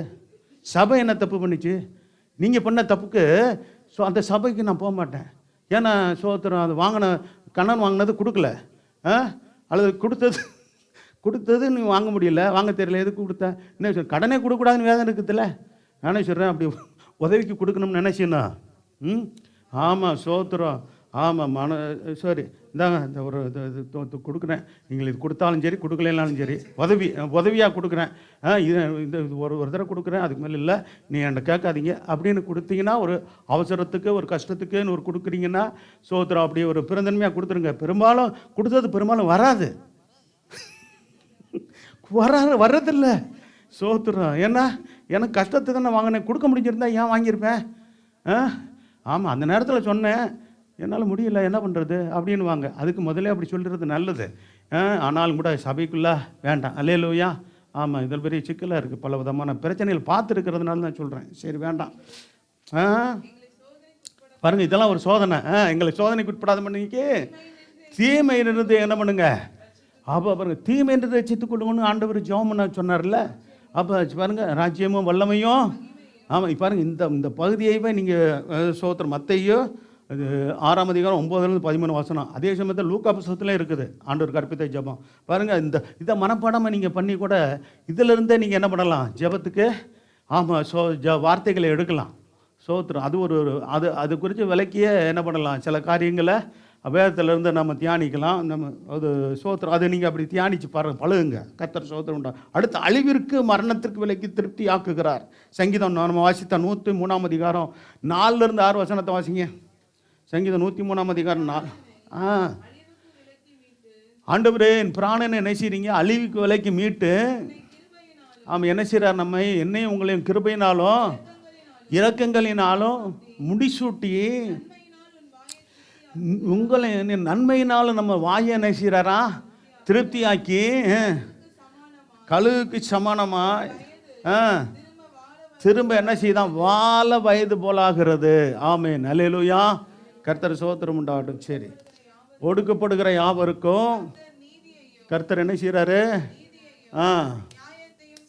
செய்கிறார். சரி, கர்த்தர் சோத்திரம் உண்டாகட்டும். இந்த லைவ் போகுது, அது கொஞ்சம் இது பண்ணும்ல, லைட்டு வெளிச்சு பரவாயில்லையா? சரி, கர்த்தர் சோதரி. சரி, கர்த்தர் நல்லவர். அடுத்து பார்த்தீங்கன்னா அப்போ 6 வசனம் வரைக்கும் வாசிச்சாச்சா? சரி, அப்போ பாருங்கள், வேதம் சொல்லி பாருங்கள், இந்த வசனம் முக்கியமானது. ஊடலில் ஒரு வசனம் வருதில்ல, என்ன வசனம்? அப்போ சோதரி நம் பிராணனை என்ன செய்கிறாரு? அழிவுக்கு விலைக்கு மீட்டு பாருங்கள், நம்முடைய பிராணனை அழிவுக்கு விலைக்கு மீட்கிற தேவன். ஹல்லேலூயா. பாருங்கள், நமக்கு எவ்வளோ காலம் வாழணும்னு இருக்கோ அந்த வயதில் வர வரைக்கும் நம்ம வாழணும்.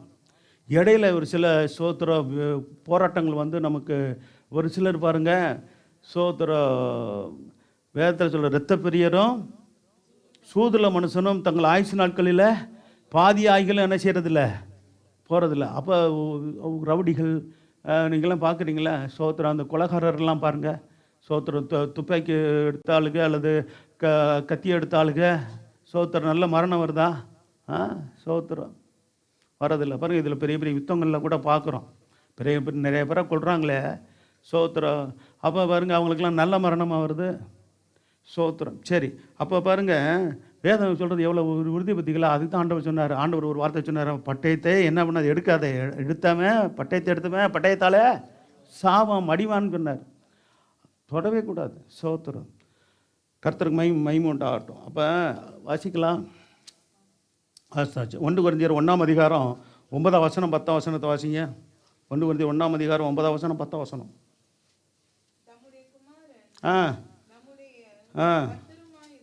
சரி.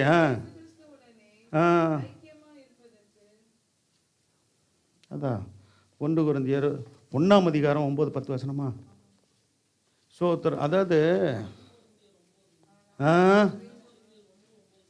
2 கொரிந்தியர் இல்லை? சரி, வாசிக்கலாம்.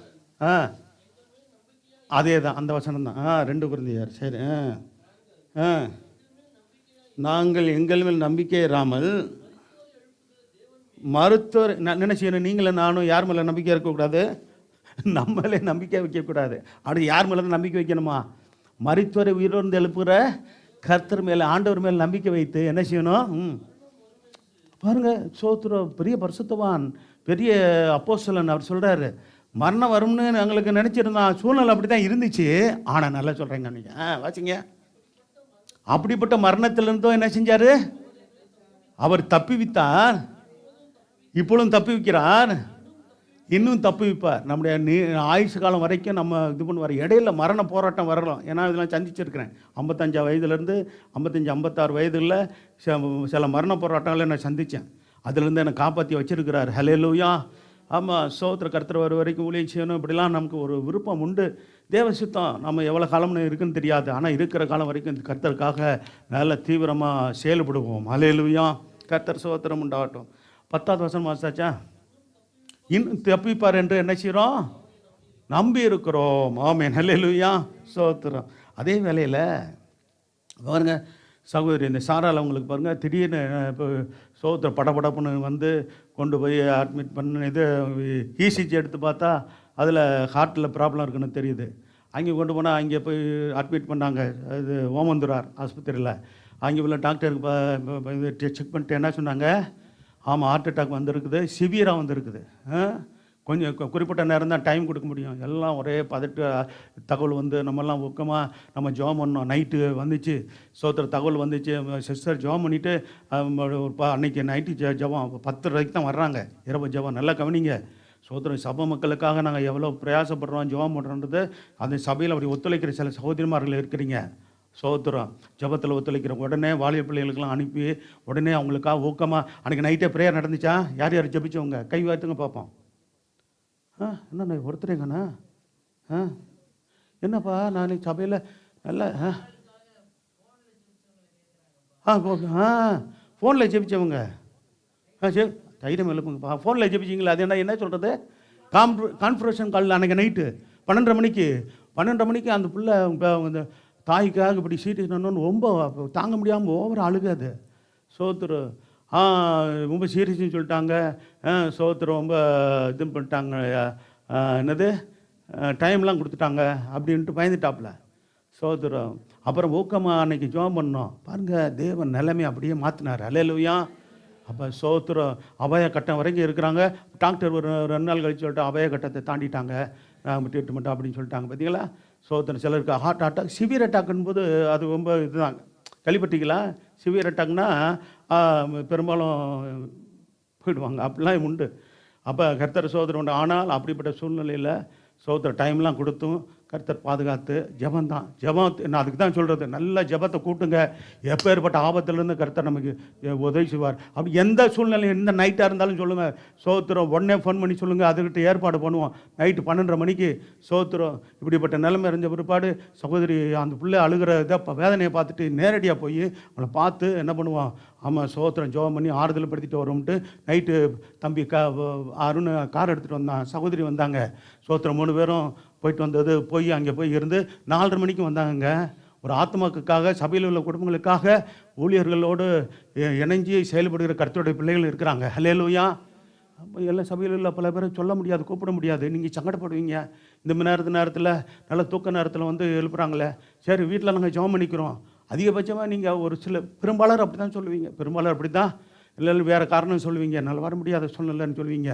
ஆனால் கூட ஜெபிக்க சொல்லும்போது இப்படி கான்ஃபரன்ஸ் கால் அப்படி இப்படி போகும்போது உடனே என்ன பண்ணணும்? இன்றைக்கி நான் சொல்கிறேன், ஆமாம் ஆண்டவருடைய பிள்ளைங்கள் சோத்திரம் என்ன பண்ணணும்? உடனே ஆமாம் எந்திரிச்சு ஒரு குறிப்பிட்ட நேரம் ஒரு 1 ஹவராவது நல்ல கருத்தாக நீங்கள் ஜெபம் பண்ணிங்கன்னா தடைகள் விளைகிறோம். அல்லேலூயா. ஆபத்து நீங்கிரும். உண்மைங்க அது. அன்றைக்கி அப்படி இங்கே ஒரு பக்கம் ஜெபிக்கிறாங்க, ஒரு பக்கம் ஆமாம் ஊழியக்கார சகோதரி சோத்திர சகோதரி கூப்பிட்டு போயிட்டு அங்கே போய் அந்த பிள்ளைகளை ஆறுதல் படுத்தி ஜெபம் பண்ணிவிட்டு 4 மணிக்கு மேலே வர்றாங்க. சோத்திரம். சரி நானும் இங்கே போக முடியாது சூழ்நிலை. சோத்திரம் வீட்டில் இருந்து நான் சோத்திரம் பண்ணிவிட்டு எனக்கும் தூக்கம் வரல. ஜெபம் பண்ணி சோத்திரத்தோட ஜெபத்தில் தான் இருந்தேன். சோத்திரம் அப்படிலாம் இருக்கணுங்க. ஒருத்தர் வேதம் சொல்லு, ஒருத்தர் பாரத்தை ஒருத்தர் என்ன செய்யணுமா? சுமக்கணும். சுமக்கிறீங்களா? உங்கள் குடும்ப பாரத்தை மட்டும் சுமக்க நினைக்கக்கூடாது. சபை ஐக்கியத்தில் இருக்கிறவங்க ஒரு சபையில் இருக்கிற எல்லாருமே நம்முடைய சகோதரர்கள் சகோதரிகள். ஹல்லேலூயா. ஒரே தகப்பனுடைய பிள்ளைங்க. நம்ம ஒருத்தருடைய பாரத்தை ஜெபத்தில் தாங்க தாங்கணும். இதற்கு நீங்கள் ஆயத்தமாக இருக்கணும். ஹல்லேலூயா. எந்த ஒரு காரியமாக இருந்தால் எங்கள்கிட்ட சொல்லுங்கள், ஜெபம் பண்ணுவோம். சோத்திரம். இந்த அம்மா இறந்தாங்க, ஊரில் இறந்துட்டாங்க. மேரி அம்மா எனக்கு ரொம்ப பிடிச்ச ஒரு தாயார். அவங்கள்ட்ட இருந்த பக்தியை நான் ரொம்ப பார்த்து மெச்சுவேன். சோதரன். இந்த ஏரியாவிலேருந்து அங்கே நடந்தே வருவாங்க. இந்த தள்ளி ஒரு வீட்டில் வாடகைக்கு இருந்தாங்க. சோத்திரம். அவங்க அம்மா இருக்காங்க, பேத்தி இருக்காங்க. சோத்திரம். அவ்வளோ பக்திங்க ஆண்டவர் மேலே. ஒரு ஆராதனையும் மிஸ் பண்ண மாட்டாங்க. ஒரு ஆராதனையும் மிஸ் பண்ணவே மாட்டாங்க. நடந்தே வருவாங்க, நடந்தே போவாங்க. சோத்திரம். அப்படி அவ்வளோ வைராக்கியம் அந்த அம்மாவுக்கு. போகும்போதெல்லாம் சொல்லிட்டு போகிறாங்க, ஐயா நான் ஊருக்கு போகிறேன், என் மகன் தான், நான் இனிமேல் இங்கே இருக்க முடியாது சூழ்நிலை, என்னால் முடியல, நான் இங்கே போய் என் பிள்ளைய இருக்கிறாங்க, நான் இருந்துக்கிறேன். ஜெபம் பண்ணி அனுப்புனேன். அந்த அம்மா வயசான காலத்தில், அவ்வளோ நல்ல வயதில், என்ன 90 வயசு இருக்குமா? 90 வயசு இருக்கும் அம்மாவுக்கு. சோத்திரம். பார்த்தீங்களா, இப்படிலாம் இருக்கிறாங்க. பரவாயில்ல, நல்ல வயதில் கர்த்தருக்குள்ளே மறைச்சிருக்கிறாங்க. சோத்திரம். கர்த்தர் நல்லவர். ஹல்லேலூயா. ஆண்டவர் கைவிட மாட்டாருங்க அவருடைய பிள்ளைகளை. சோத்திரம். சரி, சில வார்த்தைகள் நம்ம சொல்கிறோம். அப்போ இப்போ நம்ம ஜீவனை காக்கணும்னா அவர் நல்ல ஐடியா இருக்குது. அவருடைய போதனையின்படி நம்ம கை கொள்ளணும், நடக்கணும்னு இருக்குது. நீதிமொழிகள் ஆண்டவர் சொல்கிறார், மகனே மகளே, நீதிமொழிகள் 3:1-2 வாசிங்க. 3ஆம் அதிகாரம் 1ஆம் வசனம் 2ஆம் வசனம். என் போதகத்தை என்ன செய்யாத? ஆமாம், கர்த்தர். இப்போ நான் இப்போ இவ்வளோ நேரம் சொல்லிக்கிட்டு இருக்கேன், இதெல்லாம் என்னது? கர்த்தருடைய போதகம். இதை என்ன செய்யக்கூடாது? நீங்கள் மறக்கக்கூடாதுங்க, மனதில் வைத்துக்கொள்ளணும். இங்கே கேட்டுட்டு வெளியே போய் விட்டுறாதீங்க. அல்லது இங்கே ஒரு காதில் கேட்டுன்னு ஒரு காதில் விட்டுவாங்க. இது எங்கே போயிடணும்? நான் உங்களுக்கு சொல்கிறேன். ஆண்டவரே ஒரு ஜெபம் பண்ணுவோமா? இப்போ சொல்லுங்கள், வலது கை உயர்த்தி. ஆண்டவரே, நான் கேட்குற பிரசங்கம் கர்த்தருடைய வார்த்தை என் இருதயத்தில் எனக்கு பதிந்து, எனக்கு காதில் போய் என் இருதயத்தில் பதிஞ்சு மனதில் எப்போதும் இருக்கட்டும் ஆண்டவரே. அந்த விசுவாச வார்த்தைகள் நான் சோத்திர ஒரு நெருக்கமான நேரத்தில் அறிக்கையிட்டு ஜபிக்க என்னை பலப்படுத்துங்க. ஹல்லேலூயா. ஆமாம், இருதயத்தில் பதிய நம்மளுடைய வசனம். இப்போ பாருங்க, பல மணி நேரம் காத்திருந்து கர்த்தருடைய வேதத்தை ஆராய்ந்து தியானித்து வந்து கொடுக்குறோம்னா சோத்திர பாருங்கள், நம்மளை முடிக்க முடியாமல் தான் நான் முடிக்கிறேன். சரி, சீக்கிரத்தில் நான் சில வசனம் சொல்லிட்டு. நீதிமொழிகள் 3:1-2. என் போதகத்தை மறவாதே. போதகத்தை மகனே மகளே. நீங்கள் 2 பேரும் இங்கிலீஷில் நல்லா இருக்குங்க. இப்போ சகோதரர்களே சகோதரர்கள்னு இங்கிலீஷில் வருதா? ஆனால் தமிழில் வருதா? இங்கிலீஷில் எப்படி இருக்குது தெரியுமா? பிரதர்ஸ் அண்ட் சிஸ்டர்ஸ்னு வருது. அதான் சரியான மொழிபெயர்ப்பு. தமிழ் மொழிபெயர்ப்பில் ஒரு குறைவு இருக்குது. வேத வசனம் சகோதரர்களுக்கு மட்டுமா, இவங்களுக்கு மட்டுமா, எங்களுக்கு மட்டுமா? உங்களுக்கு தானே. பெரும்பாலும் நீங்கள் தான் இருக்கிறீங்க, உங்களுக்கு தான் முதல்ல கொடுத்துருக்கணும். சிஸ்டர்ஸ் அண்ட் பிரதர்ஸ்ன்னு சொல்லியிருக்கணும். அப்படின்னு சொல்லலை. முதல்ல எடுத்தோன்னே பிரதர், சகோதரர்களே சகோதரர்களே அப்படின்னு தான் வருது. மொழிபெயர்ப்பில் உள்ள தவறு. இவங்க பிரசங்கம் பண்ணவங்க போதிச்சவங்களுடைய தவறு இல்லை. மொழிபெயர்த்தாங்கல்ல. இதிலேருந்து எபிரேயர்லேருந்து கிரேக்க மொழியிலேருந்து மொழிபெயர்த்தாங்க. அவங்கள்ட்ட உள்ள அந்த குறைகள். சகோதரர்களே சகோதரிகள்னு சொல்லப்பட்டிருக்கணும். இங்கிலீஷில் என்ன தெரியுமா? லேடிஸ் அண்ட் ஜென்டில்மன் சொல்லுவாங்க. பெண்களை சொல்லிட்டு ஆண்களை சொல்கிறது உண்டு. சரிங்களா? தெரியுதா? சரி. கர்த்தர் ஸ்தோத்திரம். 3 1வது வசனம் 2வது வசனம். என் போதகத்தை மறவாதே. ஆமாம், கர்த்தருடைய நம்முடைய இருதயம் ஆண்டவருடைய கட்டளை என்ன செய்யணும்? காக்கணும். இதயத்தில் காக்கணும். சரி. என்ன செய்யும்? நல்ல கவனிங்க, இதுதான் முக்கியம். இந்த கட்டளையை காத்து கொண்ட நீங்கள் அந்த கர்த்தருடைய வசனம் என்ன செய்யும்? நீடித்த நாட்களையும். ஆமாம், உங்களுக்கு நீடித்த நாட்கள் தீர்க்காயுசு வேணும்னா என்ன செய்யணும்? நீடித்த நாட்களையும் தீர்க்காயுசையும் எதெல்லாம் கொடுக்குதான்? நீடித்த நாட்களை கொடுக்கும், தீர்க்காயுசை கொடுக்கும், சமாதத்தை பெருக பண்ணும். தம்பி இங்கே வரல பாரு, இங்கே கொஞ்சம் பார்த்துங்கப்பா, வசனம் வரல. சரி, கர்த்தர் ஸ்தோத்திரம். அப்போ கர்த்தருக்கு மகிமை உண்டாகட்டும். நீடித்த நாட்களும் நமக்கு வேண்டும், தீர்க்காயுசையும் விரும்புகிறோமா? சமாதானம், அதோட சமாதானம் விரும்புகிறோமா? இதை வரணும்னா என்ன செய்யணும்? முன்னாடி உள்ள வசனம். போதகத்தை என்ன பண்ணணும்? கட்டளைகளையும் நம்ம என்ன பண்ண மறக்கக்கூடாது, இருதயத்தில் பதிக்கணும். சொல்ல இதாங்க மெத்தடு. எனக்கு அதுதான், உங்களுக்கு அதுதான். சரி, சீக்கிரமான இன்னொரு காரியத்தை 6வது சொல்லிட்டு முடிக்கிறேன். மாயை பாராதபடிக்கு நீர் என் கண்களை விலக்கி முது வழிகளில் என்னை உயிர்ப்பியும் என்று நம்ம ஜெபிக்கணும். ஸ்தோத்திரம். ஏன்னா சங்கீதம் 119:37 வசனம். சீக்கிரம் வாசிங்க. சங்கீதம் 119:37. மாயை பாராதபடி நீர் என் கண்களை விலைக்கு. பாருங்க, மாயை பாருங்க. இன்னைக்கு பார்த்தீங்க, உதாரணத்துக்கு சொன்னால் நீங்கள் பாருங்க, சினிமா ஒரு மாயைங்க, சீரியல் ஒரு மாயை. அது பொய் தானே, ஒரு கற்பனையாக ஒரு மனுஷன் என்ன பண்ணுறான்? ஆமாம் சோத்து ஜனங்கள் பார்த்து, ஆமாம் சோத்து வருமானம் வர்றதுக்காக அவன் என்ன பண்ணுறான்? பல விதமான கட்டுக்கதைகளை கற்பனைகளை சொல்லி, சினிமாவிலையும் சரி சீரியலும் சரி சண்டை அது இதுன்னு காமிச்சு ஜனங்களை பல விதத்தில் என்ன பண்ணுறது? சினிமாவில் என்னென்னலாம் இருக்குது? ஆபாசம் இருக்குது, வன்முறை இருக்குது. நல்லது ஏதாவது இருக்குதான்னு கேட்டால் ஒன்றும் இல்லை. சோத்திரம் எல்லாமே சோத்திரம் ஜனங்களை தவறான வழியில் நடத்துறது. சோத்திரம். அப்போ வருங்க பெரிய இப்போ நீங்கள் இப்போ ஹீரோன்னு காமிக்கிறான், எல்லாம் சிகரெட் ஊத்துறனாகவும் குடிக்கிறனாகவும் ஆமாம் கொலைக்காரனாகவும் இப்படி தான் காமிக்கிறானுங்க. சோத்திரம். அதை பார்த்துட்டு அவனை போலே மாறணும்னு நினைக்கிறாங்க. ஒரு காலத்தில் அப்படி இல்லை.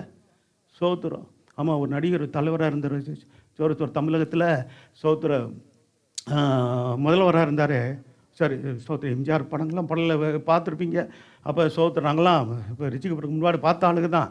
35 வருஷத்துக்கு முன்னாடி சொல்கிறேன் நான், இப்போ எதுவும் பார்க்குறதில்ல. 35 வருஷத்துக்கு முன்னாடியே பார்த்தீங்கன்னா ஒரு படத்துலையாவது அவர் குடிக்கிற மாதிரி சிகரெட் பிடிக்கிற மாதிரி எங்கேயாவது பார்த்துருக்கல? ஒரு படத்தில் வரமாட்டாருங்க. அது என் இமேஜாக போயிடும். அப்படி இது பண்ணுமே. சோத்திரம். சோத்திரம். நல்ல ஒரு மனுஷன். அது வாழ்க்கையில் நல்ல சம்பாதிச்ச தான் மக்களுக்காக இது செலவு பண்ணணும், மக்களுக்கு கொடுக்கணும், நல்லது ஏழை மக்களுக்கு நல்லது செய்யணும். நல்ல குணமுடையவர். உண்மையில் நல்லவர்கள், நல்ல குணமுடையவர்கள் நம்ம வாழ்த்தணும். அதே போல் நல்ல சோத்திர தலைவர்லாம் இருந்திருக்கிறாங்க. காமராஜர், அண்ணா, சோத்திரம், கலைஞர் கூட நல்ல திட்டங்கள்லாம் கொண்டு வந்தவர் தான். சோத்திரம். நமக்கு எந்த இது வித்தியாசமும் கிடையாது. எல்லாரையும் நம்ம நேசிக்கிறோம். அதே சமயத்தில் நம்ம ஜெயலலிதா அம்மா இவங்களாம் நல்லா சோத்திர திட்டங்களை கொண்டு வந்தாங்க. இப்போ நம்ம இருக்கிற முதல்வர் சோத்திரம் ஸ்டாலின் ஐயா, அவரும் நல்ல திட்டங்களை கொண்டு வந்து மக்களுக்கு செயல்படுத்துகிறாரு. அவங்களுக்காக ஜெபிக்கணும். அல்லேலூயா. மத்தியில் கர்த்தர் யாரை கொண்டு வந்திருக்கிறாரு? மோடி ஐயா கொண்டு வந்திருக்காரு. சோத்திரம். தேவனே கொண்டு வந்திருக்கிறார், அனுமதிச்சிருக்காரு. சரி, நம்ம அதை நம்ம ஏற்றுக்கொண்டு என்ன பண்ணணும்? அவங்களுக்காக, அவங்க பாதுகாப்புக்காக, நல்ல தேசத்தில் நல்ல அரசாங்கம், நல்ல ஒரு எல்லாருக்கும் ஏற்ற நல்ல ஒரு சோத்திரம் என்னது திட்டங்களை கொண்டு வந்து செயல்படுத்த முடியா? நான் அவருடைய பாதுகாப்புக்காகவும் ஜெபிக்கணும். அல்லேலூயா. இதெல்லாம் நம்ம செய்யணும். நமக்கு சோத்திரம். அந்த நேரத்தில் என்ன விருப்பப்படுறீங்களோ அந்த நேரத்தில் நீங்கள் ஓட்டு போடுறது அதோட ஒரு உரிமை. சோத்திரம். ஆனால் சொல்கிறேன், நம்ம வேதம் சொல்கிறது என்னது? தேசத்தை ஆளுவர்களுக்காக ஜெபிக்கக்கூடியது ஆமாம் சபையின் கடமைன்னு கர்த்தர் சொல்லியிருக்கிறார் இல்லையா? அதை நம்ம செய்யணும். சரி, அப்போ பிரசங்கி 6:12 பிரசங்கி 6:12 வாசிக்கலாம். ஆ ஆ பாருங்க, நிழலை போன்ற எப்படிப்பட்டதான் நம்முடைய வாழ்க்கை? நிழலை போன்ற மாயையான ஜீவகாலத்தை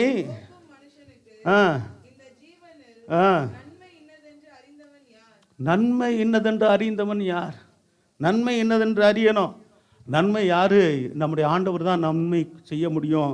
அதான் ஆண்டவர் சொன்னார்ல, யோவான் 14:6, நானே வழியும் சத்தியமும் ஜீவனும். இப்படி நல்ல தேவனை, நன்மை செய்கிற தேவனை, நன்மையானதை தருகிறவரை நாம் மற்றவர்களுக்கு அறிமுகப்படுத்தணும். அல்லேலூயா.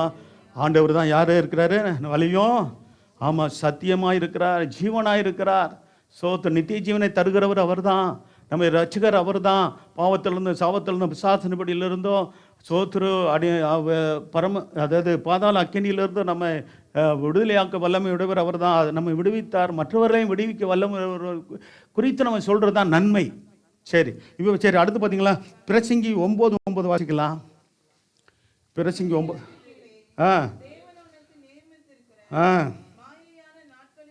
நல்லா கவனிங்க. யார் சொல்கிறாரு? பிரசங்கி, அந்த ஞானி சொல்கிறார். அவருக்கு பேர் ஞானியும் கூட. அந்த ஞானி சொல்கிறாரு, 1000 மனைவியில் கல்யாணம் பண்ணிவிட்டு இப்போ சொன்ன ஒரே மனைவியோடு வாழ்ங்கய்யா, நான் பட்டா பாடு போதியான்றாரு. என்ன சொல்கிறாரு? நல்லா கவனிங்க. அதே வசிங்க, சூரியனுக்கு கீழே நியமித்திருக்கிற மாயான நாட்களெல்லாம் நல்லா கவனிங்க. பிரசங்கி புத்தகத்தை நல்லா வாசிக்கணும். நம்ம இந்த பூமிக்குரிய வாழ்க்கை ஒரு மாயான வாழ்க்கைன்னு சொல்லப்பட்டிருக்கிறது. இந்த மாய வாழ்க்கையில் ஒரு அர்த்தமுள்ள மாயான உலகம்தான் இது. அர்த்தமுள்ள வாழ்க்கை, நல்ல கிறிஸ்துவுக்காக நல்ல ஒரு வாழ்க்கை வாழ நம்மை தேவன் ரட்சித்து அவருடைய பிள்ளையாய் மாற்றி இருக்கிறார். அல்லேலூயா. நித்திய வாழ்க்கையை நமக்கு வச்சிருக்கார், நித்திய ஜீவனை வச்சிருக்கிறார். சூரியனுக்கு கீழே தேவன் எனக்கு உங்களுக்கு நியமித்திருக்க இந்த மாயான நாட்களில் எல்லாம் என்ன செய்யணுமா? பார்த்தீங்களா, மனைவிகளோடன்னு சொன்னாரா? மனைவிகள் எத்தனை? அவருக்கு 1000. கொஞ்சமாவது அந்தளவுக்கு வெக்கம் இல்லை. சோத்திரம் வருங்க. அவங்க அப்பாவை தாண்டிட்டான். என்னது ஆடு என்னது 8 அடி பாஞ்சா குட்டி எத்தனை அடி பாயுமா? 16 அடி. அவன் 16 அடியா 16,000 அடி. அடப்பாவி, 1000 மனைவி தேவையா? பட்ட பாடு பாருங்க நீ ஆனால் அப்படி 1000 மனைவியோடு அவர் வாழ்ந்துட்டு சொல்கிறாரு, நீ நேசிக்கிற மனைவியோடு. ஆமாம், மனைவினா எத்தனை? ஒருத்தங்க. மனைவிகள்னா 2 பேருக்கு மேலேனா மனைவிகள். மனைவியோட ஒழுங்கா வாழியான்றார். எப்படி? ஆமாம், சொன்னது நல்லதை சொல்லிட்டார்ல, அது வரைக்கும் நம்ம எடுத்துக்கொள்வோம். அவர் வாழ்க்கையை பார்க்க வேணாம், அவர் ஆவியானவர் சொல்லி அவருக்கு மூலம் சொல்லப்பட்ட ஆலோசனை நம்ம கேட்போம். அல்லேலூயா. அப்போ சோத்திரம் சகோதரர்களே, நீங்கள் நேசிக்கிற உங்கள் நல்ல மனைவியோடு கூட நீங்கள் நேசிக்கிறீங்களா? மனைவியோடு கூட எப்படி வாழுங்க? இந்த நிலை இல்லாத ஜீவ வாழ்வை என்ன செய்யுங்க? எனக்கு சேர்த்து தான் சோத்திரம். நான் நேசிக்கிற மனைவியோடு கூட நிலையில்லாத ஜீவ வாழ்வை நல்லபடியாக அனுபவிப்போம். சோத்திரம். அது பாருங்க, இப்போ இது சகோதரிமார்கள் சொல்லப்படல பாருங்க, நீங்கள் நேசிக்கிற உங்கள் கணவரோடு சொல்லப்படலை. ஆனால் அது எடுத்துக்கிட்டாலும் தப்பு இல்லையா? நீங்கள் நேசிக்கிற உங்களுக்கு கல்யாணம் உங்களுக்கு சொல்கிறேன். கணவர் உள்ளவர் சொல்கிறேன், நேசிக்கிற உங்கள் கணவர்களோடு கூட இந்த நல்ல வாழ்வை, ஜீவ வாழ்வை நல்ல விதமாக சந்தோஷமாக வச்சுக்கொள்ளுங்க. ஹல்லேலூயா. ஆமாம், ரட்சிக்கப்பட்டிருந்தாலும் ரட்சிக்கப்படலைன்னாலும் பரவாயில்ல, ரட்சிக்கப்படாத ஜெபம் பண்ணுங்க, கர்த்தர் ரட்சிப்பார். ஹல்லேலூயா. நிலையில்லாத ஜீவ வாழ்வை இந்த ஜீவனுக்குரிய வாழ்விலோ சூரியனுக்கு கீழே படுகிற பிரயாசத்திலும் இதுதான் பங்கு அப்படி சொல்லப்பட்டிருக்கு. பார்த்தீங்களா? பிரசங்கி புத்தகத்தை நம்பி வாசித்து பாருங்க, நீங்களும் ஞானி ஆயிடுவீங்க. அல்லேலூயா. ஆமாம், சோத்திரம். அதில் எல்லாம் சொல்லுவார். சோத்திரம். பிரசங்கி புஸ்தகத்தை வாசித்து கவனமாக பொறுமையாக நீங்கள் வாசித்தீங்கன்னா ரொம்ப பல தெளிவுகள் உங்களுக்கு கிடைக்கும். சோத்திரம். அதுக்காக சொல்கிறேன். உன்னதப்பட்டு அதே உன்னத பாட்டில் மட்டும் என்ன சொல்கிறாரு? அங்கே என்ன சொல்கிறாரு? சோத்திரம் 6, 8, 9 வாசிங்களேன். அதே ஆமாம், அப்போ சோத்திரம். அவ்வளோ பேர் மனைவி இருந்தாலும் அதில் ஒரு குறிப்பிட்ட இது அவருக்கு ரொம்ப இஷ்டமானவளாக இருந்திருக்கிறாங்க. அதான் சொல்கிறார். பார்த்தீங்களா? ராஜஸ்திரிகள் 60 பேர், அவருக்கு பிரியமான 60 பேர் இருக்கிறாங்க. மறுமணி ஆட்டிகள் 80 பேரில் 1000 சுருக்கிட்டார். பாவம். என்னது சோத்திரம் 80 பேர் அப்படின்னு குறைச்சிக்கிட்டு என்ன பண்ணுறாரு? கண்ணீருக்கு தொகை இல்லைங்க அப்படின்னு சொல்லிவிட்டு 9ஆம் வசனம். ஆமாம், அவர் நிலைமையை சொல்கிறாரு. இவன் பாருங்க, இந்த வசனம் தான் முக்கியம். என் புறாவோ என் உத்தமியோ. பார்த்தீங்களா? கடைசியில் ஒருத்தியை தான் ஒழுங்காக நேசித்து இருக்காங்க அந்த ஆள். அப்படி இப்படி இருந்தாலும் அது யாருக்கு? சூலமித்தின்னு சொல்லுகிறதானே. இங்கே சொல்லுகிற ஒரு காரியம் யார் தெரியுமா? சோத்திரம், நம்முடைய கர்த்தராகிய இயேசுவுக்கும் மணவாட்டி சபைக்கும் உள்ள ஐக்கியத்தை வெளிப்படுத்துகிறது தான் உன்னத பாட்டு. ஹல்லேலூயா. இதை ஒரு சிலர் என்ன பண்ணுறது, இது சோத்திரம் உண்டாகட்டும். அப்போ தான் விரும்புகிற ஒருத்தர், அதாவது சாலமோன் விரும்பின ஒரு சிறிய சோத்திரம், அவர் என்னது, அவர் காதல் பாட்டு மாதிரி ஆடி எழுதி வச்சிருக்கிறார் நினச்சிட்டு இருக்காங்க. இது ஆவிக்குரிய சத்தியம் நிறைந்த பகுதி. இதை அப்படி தான் நம்ம இதை தியானிக்கணும். ஹல்லேலூயா. உலகத்தான் வேறு விதமாக அப்படி இந்த பாருங்க சோத்திர வேதத்தை புரட்டுறாளுக்கு அப்படியெல்லாம் பேசுகிறது உண்டு. ஆனால் சொல்கிறார், என் புறாவோ என் உத்தமியோ, ஆமாம், 1000 ஒருத்தியை தான் சோத்திரம். அவள் தன் தாய்க்கு ஒரே பிள்ளை, அவள் தன்னை பெற்றவளுக்கு அருமையானவள், குமாரத்தில் அவளை கண்டு அவளை வாழ்த்தினார்கள், ராஜேஸ்வரர்கள் மறுமணியாட்டிகளும் அவளை போற்றினார்கள் சொல்கிறார். சோத்திரம். அப்போ அந்த சூலமித்தின் ஒருத்தி குறித்து தான் சொல்லப்பட்டிருக்கிறது. சோத்திரம் சோத்திரம். அவ்வளோ ஒரு சோத்திரம் ஒரு அது ஒரு உத்தமையாய் வாழ்ந்த ஒருத்தின்னு சொல்லி அவளை தான் சொல்கிறார். சபையை பார்த்து தான் கர்த்தர், மணவாட்டி சபையை பார்த்து தான் சொல்கிறாரு. அந்த வார்த்தையை பார்த்து ஏசப்பா சொல்கிறார், என் புறாவோ என் உத்தமியோ நீங்கள் ஒருத்தி தான் அப்படி சொல்கிறார். உலகம் முழுவதும் இருக்கிற சர்வசங்கமாகிய சபையை பார்த்து கர்த்தர் சொல்லுகிற மணவாளன்னு சொல்கிறாரு. சோத்திரம், என் புறாணி, அல்லேலூயா, என் உத்தமின்னு சொல்கிறாரு. சோத்திரம். அப்போ இந்த பெண்கள் ஆண்கள் என்ற வேறுபாடே இல்லை. சபையும் குறித்து சபைக்கும் ஆமாம் சோத்திரம் கர்த்தருக்கும் உள்ள ஒரு ஐக்கியம். சோத்திரம் ஆண்டவராக இயேசுவுக்கும் மணவாளனுக்கும் மணவாட்டி சபைக்குள்ள ஐக்கியத்தை வெளிப்படுத்துகிறார். சரி, எழுந்திருப்போமா? எழுந்திருந்து ஜெபம் பண்ணி முடியுமா? நெருக்கத்திற்கு விலக்கி கர்த்தர் நம்மை எல்லா தீமைக்கும் விலக்கி காக்கிறார் என்று நாம் பார்த்தோம். என்னென்னதுக்கெல்லாம், எப்படிப்பட்ட காரியத்துக்கெல்லாம் நெருக்கத்திற்கு விலக்கி விசாலத்தில் வைக்கிறார். அல்லேலூயா. கர்த்தர் நோக்கி பார்ப்போம். நெருக்கத்தில் இருக்கீங்களா? உங்களை விலக்கி, அதிலிருந்து விலக்கி விசாலத்தில் வைக்க வல்லமையுடையவர் நம்முடைய ஆண்டவர். அல்லேலூயா. வாய் திறந்த நல்லா சோத்திரம் பண்ணுங்க. அல்லேலூயா. ஆண்டவரே சோத்திர, நெருக்கத்திலிருந்து கர்த்தர் உங்களை விலக்கி விசாலத்தில் வைத்திருந்தால் அதற்காக நன்றி சொல்லுங்க. அப்படிப்பட்ட சோத்திர இன்னும் கூட நெருக்கத்தில் இருக்குன்னு உங்களுக்கு தெரியுதா? கர்த்தர்கிட்ட சொல்லுங்க. ஆண்டவரே இப்பயே சொல்லுங்க, வாய் திறந்து சொல்லுங்க, நெருக்கத்தில் என்ன விளக்குங்கப்பா, விசாலத்தில் என்ன வைங்க, என் குடும்பத்தை வைங்க என்று சொல்லி வாய் திறந்து ஜெபம் பண்ணுங்க. ஓ ரிகபலபரபா ஷபலபதரபா. நாவுகளின் சண்டைகளுக்கு விலக்கி காப்பாற்றுகிற தேவன் நம் தேவன். எந்த விதத்தில் யாரும் நம்முடைய விரோதமாக நாவுகளின் சண்டைகள், அல்லேலூயா, நமக்கு விரோதமாக பல விதமான தீமையான வார்த்தைகளை சோத்திர பேசுகிறவர்களோடு நாம் பதிலுக்கு அப்படி அவர்களை போல பேசி கொண்டிராதபடிக்கு அப்படிப்பட்ட காரியங்களுக்கு விலகி நாம் கர்த்தர் சோத்திரம் பண்ணி கொண்டு நாம் அந்த இடத்தை விட்டு நகர்ந்துடணும். கர்த்தர் சோத்திரம் நாவின் சண்டைகளுக்கு நம்ம விலைக்கு காப்பாற்றுகிற தேவன். சோத்திரம் எந்த விதமான சோத்திரம் நமக்கு விரோதமாக, அப்போ சோத்திரம் பொல்லாத நாவுகளை கர்த்தர் கர்ச்சிக்கிற சிங்கத்தின் வாய்களை கர்த்தர் கட்டி போடுவார். அல்லேலூயா. சத்துருக்களுக்கு விலைக்கு நம்மை அமர்ந்திருக்கிற செய்கிற தேவன். அல்லேலூயா. அல்லேலூயா. பிசாசாகிய சத்துருக்களுக்கும் மனுஷர்கள் மூலமாக வருகிறதான சத்துருக்களாக எழும்புகிறவர்களுக்கும் நம்மை விலைக்கு பாதுகாக்கிற தேவன் அவர். அல்லேலூயா. கர்த்தர் சோத்திரம். தீங்கிற்கு விலைக்கு கர்த்தர் நம்மை காக்கிற தேவன். கர்த்தர் எல்லா தீங்குக்கு விலைக்கு காப்பார், உன் ஆத்மாவை காப்பார்னு சொல்லப்பட்டிருக்கிறது. கர்த்தர் சோத்திரம் உண்டாகட்டும். தேவரே, நீர் என்னை ஆசீர்வதித்து என் எல்லையை பெரிதாக்கி உமது கரம் என்னோடு இருந்து தீங்கனை துக்கப்படுத்தாதபடிக்கு அதற்கு என்னை விலைக்கு காத்திரம் என்று யாபேஸ் ஜெபித்த போது அந்த ஜெபத்துக்கு உடனே பதிலை கொடுத்த தேவன் அவர். நமக்கு பதிலை கொடுக்க கர்த்தர் வல்லவராய் இருக்கிறார். ஜெபத்துக்கு பதில் தந்து நம்மை நடத்த வல்லவர். அழிவிற்கும் மரணத்துக்கு விலைக்கு நம்மை திருப்தி ஆக்குவார். அல்லேலூயா. அல்லேலூயா. சோத்திரம். வேதம் சொல்கிறது, நம்முடைய பிராணனை அழிவுக்கு விலைக்கு மீட்டு நன்மையினாலும் கிருமையினாலும் நம்மை முடிசூட்டுகிறார். கல்லுக்கு சமானமாக நமது திரும்ப வாழ வயது போல ஆக்குகிறார் என்று பார்க்கிறோம். கர்த்தர் சோத்திரம் உண்டாகட்டும். மாயை பாராதபடிக்கு கர்த்தர் நம்முடைய கண்களை விலக்கி ஆண்டவருடைய வழிகளில் நம்மை உயிர்ப்பிக்க விரும்புகிறார். அல்லேலூயா. நம்மை ஒப்பு கொடுப்போம். கர்த்தர் நம்மை ஆசீர்வாதத்தை நடத்துவாராக. ஆண்டவரே, கர்த்தராகிய தேவனாய நீர் ஆண்டவரே, எங்களை எல்லா தீமைகளுக்கும் விலைக்கு காத்துக்கொள்ளுங்க. என்னென்ன தீமைகளை ஆண்டவரே மனுஷர் மூலமாக, சோத்திரம் பிசாசன் மூலமாக வருகிறதா இருந்தாலும் அன்று வந்திருந்தாலும் கர்த்தர் எல்லாவற்றிலும் இதுவரைக்கும் விலைக்கு பாதுகாத்த தேவன். இனிமேலும் சோத்திரம் அப்போஸ்தலனாகிய பவுல் சொல்கிற போல சொல்வோம், இதுவரைக்கும் அந்த பாவத்தில் இருந்து எங்களை தப்புவித்தார், இப்பொழுதும் தப்புவிக்கிறார், இனிமேலும் தப்புவிப்பார் என்று விசுவாசத்தோடு கர்த்தர் சோத்திரம். நன்றி ஆண்டவரே. அப்படியே எங்களை நடத்த வல்லமையுள்ள தேவனாய் இருக்கிறதுக்காக நன்றி சொல்கிறோம். எங்களை ஆண்டவரே எல்லா தீய நாசமோசத்து வழிக்கு பாதுகாத்து இந்த பூமியில வைத்து உம்முடைய சித்தத்தை நிறைவேற்ற எங்களை நீ நடத்துவீராக. எங்களுக்கு சபையில் உள்ள எல்லா குடும்பங்களையும் தனித்தனியாய் பேர் பெறாய் குடும்பமாய் ஆசீர்வதித்து ஆண்டவரே நல்ல சுகத்தோடு பலத்தோடு ஆரோக்கியத்தோடு யாவரையும் காத்துக்கொண்டு ஊழியர் குடும்பங்கள் விசுவாச குடும்பங்கள் ஊழியம் சபை மற்றும் எல்லா விதத்திலும் நீர் பாதுகாப்பின் கரம் கூட இருந்து எல்லா எரிச்சல்களுக்கும் பொறாமைகளுக்கும் வன்கண்டுகளுக்கும் விலைக்கு நீர் பாதுகாத்துக் கொள்ளும். உடைய தெவிய பாதுகாப்பின் கரம் கூட இருந்து வழி நடத்தட்டும். ஜெபங்களும் பதில் தாரும்.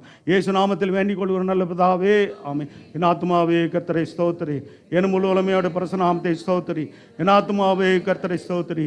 கர்த்தர் செய்த சகல உபகாரங்கள் வருவது மறவாதே. ஆமென். நம்முடைய கர்த்தராகிய இயேசு கிறிஸ்துவின் கிருபையும் பிதாவாகிய தேவனுடைய அன்பும் பரிசுத்த ஆவியானுடைய அந்நியநேக்கமும் சந்தோஷமும் சமாதானமும் நம்முடைய கர்த்தராகிய இயேசு கிறிஸ்து மகிமையில் வெளிப்படும் மட்டும் நம் அனைவரோடும் சகல பரிசுத்தவான்களோடு எங்கள் இருப்பதாக.